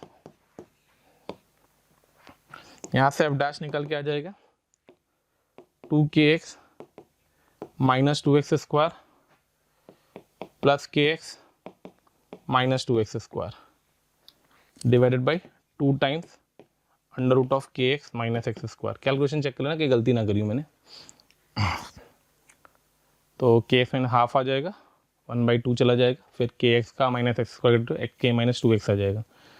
ठीक है, तो के एक्स आ जाएगा, 2 तो कटेगा नहीं, ठीक है, 2kx minus x square plus के एक्स माइनस 2kx। तो एक तो x इक्वल टू 0 आ जाएगा, बाहर ही दिख रहा है मुझे कॉमन लेते हुए, और एक बन जाएगा 3k minus 4x upon this thing. ठीक है, चलो भाई, अब मैंने क्या किया, मैंने एफ डैश का साइन चेंज लिखा, क्रिटिकल पॉइंट 0 आया और दूसरा क्रिटिकल पॉइंट आया 4/3, 3k/4, 3k/4। ठीक है, अगर मैं साइन चेंज लेता तो देखो ये माइनस आता, ये प्लस आता, ये माइनस आता, क्योंकि निगेटिव का फर्क आता। तो ग्राफ सिर्फ 0 से 3/4 में इंक्रीज करता, फिर डिक्रीज करता, ऐसे मान लो, डिक्रीज करता फिर इंक्रीज करता फिर डिक्रीज करता, यूं बनती फोटो। अच्छे से फील करना बेटा, क्वेश्चन ने क्या कहा वो समझ लेना। क्वेश्चन ने एक चीज बोली कि इस फंक्शन को इंक्रीज करना है 0 से 3 में, ये फंक्शन इंक्रीज कर रहा है 0 से 3k/4 में, तो इतना श्योर है कि 3 इसके अंदर होना चाहिए या बराबर होना चाहिए। मतलब यहां से मैं बोलूंगा तो 3k/4 must be greater than equal to 3 होना चाहिए, तो जो k होगा वो must be greater than equal to 4 होगा। अरे आया ही नहीं आया, 0 से 3 में तो उसको इंक्रीज करना ही करना है। अगर 3k/4 को क्रॉस कर गया तो क्या करने लग जाएगा, डिक्रीज भी करने लग जाएगा, लेकिन मुझे क्या कराना है, सिर्फ इंक्रीज कराना है। तो इसलिए 3 को 3k/4 से पहले बैठना ही पड़ेगा, चाहे कुछ भी हो जाए। देखो बहुत ही प्यारा कंसेप्ट है मेंस के हिसाब से। k की वैल्यू 4 आ गई, उसने बोला है the minimum value of k is small m, यानी यहां से स्मॉल m आ गया, k की मिनिमम वैल्यू, k की मिनिमम वैल्यू कितनी है 4, तो ये 4 के बराबर आ गया। फिर उसने आगे बोला the maximum value of the function in the interval 0 to 3 when k is equal to m, k is equal to मतलब k is equal to 4, k is equal to 4 पे फंक्शन की मैक्सिमम वैल्यू आएगी। तो function की maximum value किस पे आ रही है, 3 पे आएगी, यानी कि जो कैपिटल m होना चाहिए, कैपिटल M वो किसके बराबर होना चाहिए, f(3) के बराबर होना चाहिए। कब होना चाहिए, जब k की वैल्यू 4 हो। k की वैल्यू 4 रख करके फंक्शन की मैक्सिमम वैल्यू तो 3 under root of 12, 4 into 3 minus का 3 3 9, तो ये बन गया 3 और 12 में से 9 गया 3, 3√3, यानी ऑर्डर पेयर आया 4,3√3, 4,3√3, 4,3√3। Correct answer is option d. आई बात समझ में, बहुत ही बेहतरीन, बहुत ही प्यारा क्वेश्चन। फिर से रिपीट कर रहा हूं, उसने बोला है कि small m is the minimum value of k for which the function is increasing. तो हमने क्या किया, डेरिवेटिव करके साइन चेंज लिखा, तो हमें दिखा कि 0 से 3k/4 में फंक्शन इंक्रीज करेगा, और फंक्शन को इंक्रीज करना था 0 से 3 में। कहां से कहां तक, 0 से 3 में। अगर फंक्शन को इंक्रीज करना है 0 से 3 में, तो डेफिनेटली जो 3 होना चाहिए वो 3k/4 के बराबर या छोटा होना चाहिए। तो 3 जो होना चाहिए वो 3k/4 के बराबर या छोटा था, वहां से k निकाल लिया, k की वैल्यू आ गई, k की वैल्यू पुट करके फंक्शन की मैक्सिमम वैल्यू निकाल दी। क्लियर, ओके भाई, चलिए अगला क्वेश्चन लिखते हैं। The value of c for the LMVT Lagrange's mean value theorem for the function this when x belongs to this thing holds, किस c की वैल्यू पे होल्ड करेगी। तो बहुत ही डायरेक्ट क्वेश्चन है, सिंपल सा क्वेश्चन है, फटाफट कर लेते हैं।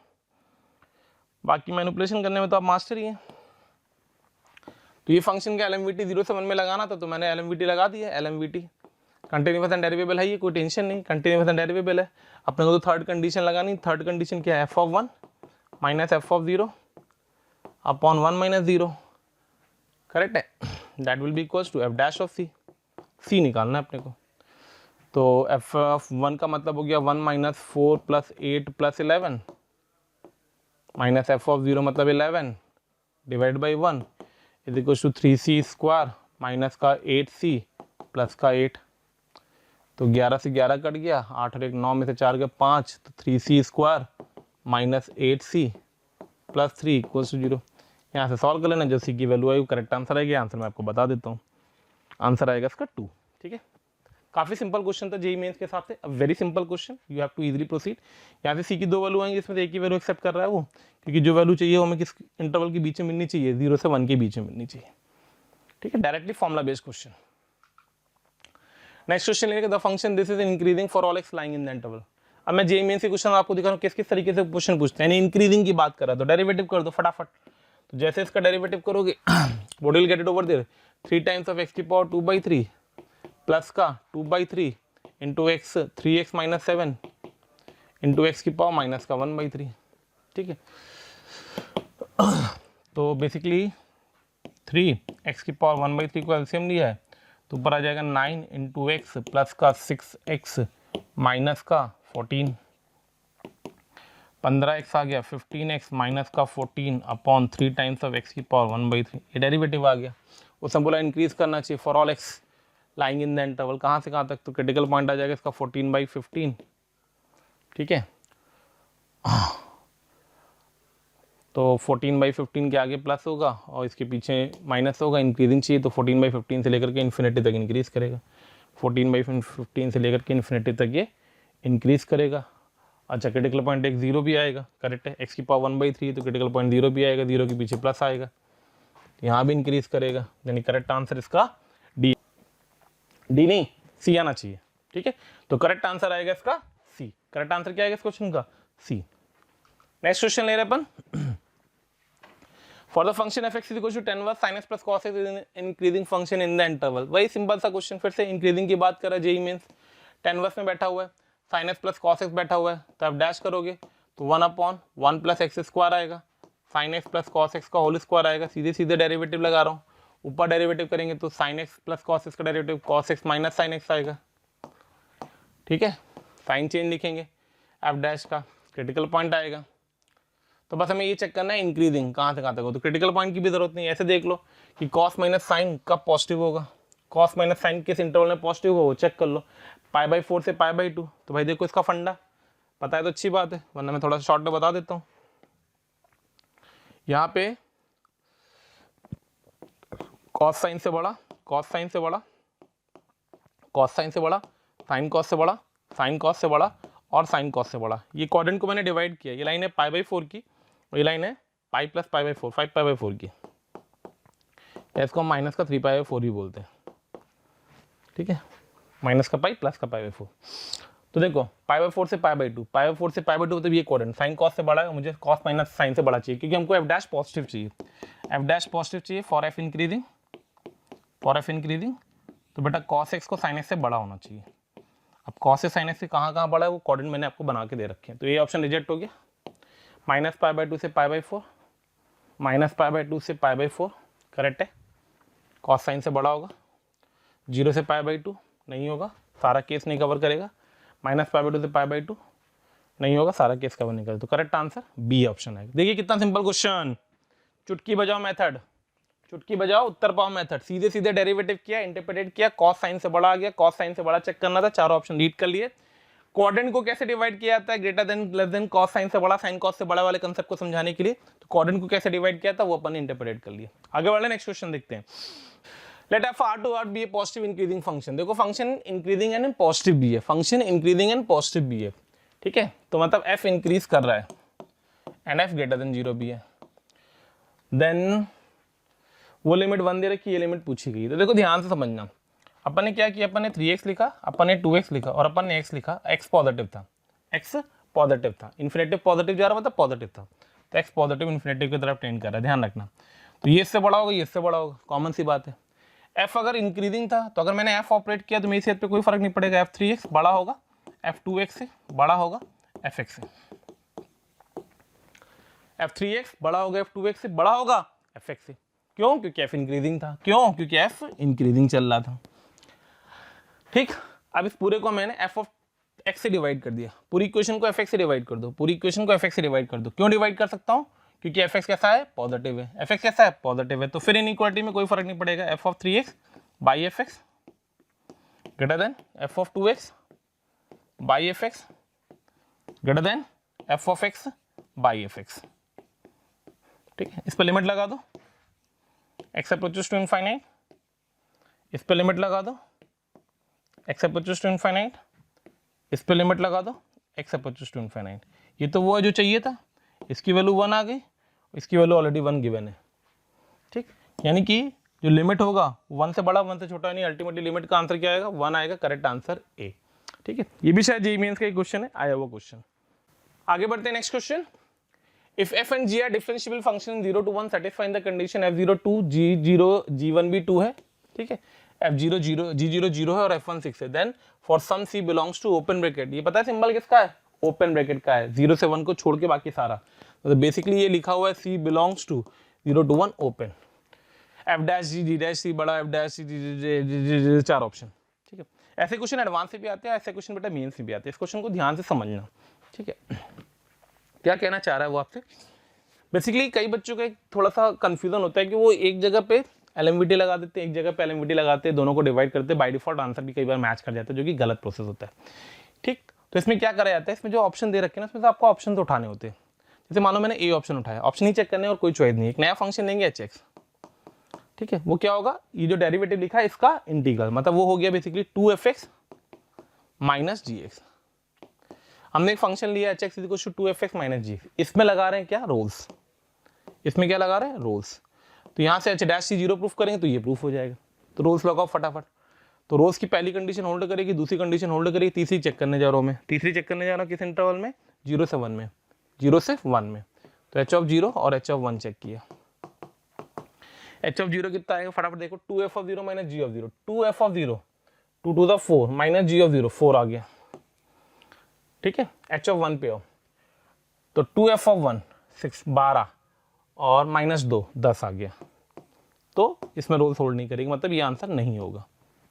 ठीक, ऐसे सेकंड पे चलो, बी ऑप्शन में चलो, बी ऑप्शन में अपने फंक्शन क्या माना होगा, h(x) 2f(x) minus 3gx।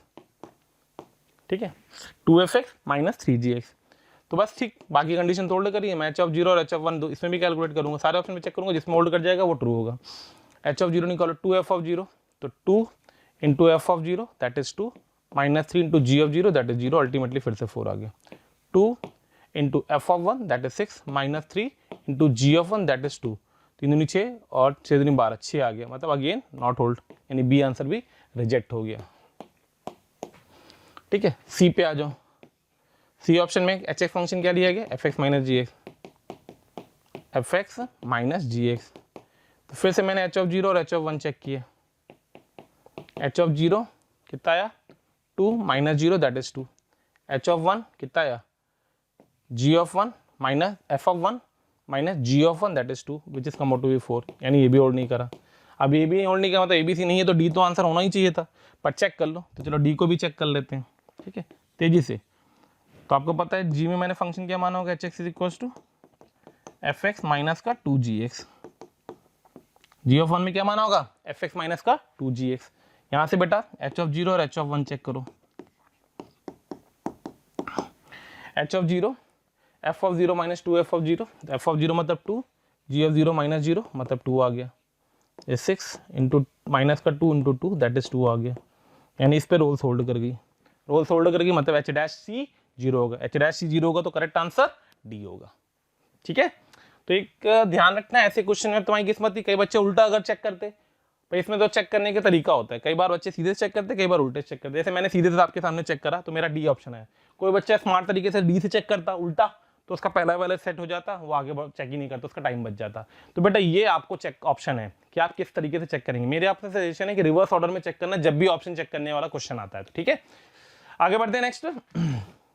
Okay, तो this is the end of the monotonicity, और कोशिश मेरी पूरी रही है कि जितनी चीजें पॉसिबिलिटी हो सकती थी मैंने सब बता दिया आपको, कि इंक्रीजिंग डिक्रीजिंग को कैसे चेक करते हैं, स्ट्रिक्टली इंक्रीजिंग स्ट्रिक्टली डिक्रीजिंग को कैसे चेक करते हैं, स्ट्रिक्टली मोनोटोनिक को कैसे चेक करते हैं, लैग्रेंजेस थ्योरम, रोल्स थ्योरम कैसे उनको अप्लाई करते हैं, रोल्स के दोनों मेथड्स मैंने आपको बता दिए। तो hopefully this you like and enjoy this particular chapter, and comment box में जरूर कमेंट करिएगा, शेयर जरूर करिएगा, लाइक जरूर करिएगा। आपका प्रेम और स्नेह हमें ताकत देता है आगे करने के लिए। कोई ऐसी चीज आपको रिक्वायरमेंट हो तो उसको कमेंट बॉक्स में जरूर से मेंशन करिए। किसी चीज को आपको लगता है कि सर अभी इस चीज पे और गुंजाइश है, क्योंकि आप जितना हमें अपना स्नेह प्यार देंगे उतना ही हम आपके लिए वह काम करेंगे। इस चैप्टर को खत्म करने के बाद मैंने जैसे आपसे बोल रखा है कि आप सिर्फ प्रीवियस ईयर जेईई मेंस के क्वेश्चन पे फोकस करिए, वो आपके लिए ज्यादा एडवांटेज होगी। थैंक यू सो मच, फिर कल मुलाकात करते हैं। प्यारे बच्चों, आप सबका प्यार और स्नेह हमें जिस तरीके से मिल रहा है उसके अकॉर्डिंग कई बच्चे हमें कमेंट करते हैं कि सर इस टॉपिक पे वीडियो बनाइए, सर इस टॉपिक पे वीडियो बनाइए। आप लोग क्या करिए, आप हमारे चैनल पे बेल आइकन को दबाइए, जिससे जो भी नोटिफिकेशन हम अपने चैनल पे दे रहे हैं वो सारे नोटिफिकेशन आपको प्रॉपरली मिलते रहें। और फिर आप उसके अंदर जाकर के जो वीडियोस आपको दिए गए उन वीडियोस को एक बार जरूर देखें, क्योंकि कई बार ऐसा होता है जिस टॉपिक की आप डिमांड हमसे कर रहे होते हैं वो टॉपिक ऑलरेडी हमने डाला हुआ होता है किसमें, अपने वीडियोस में।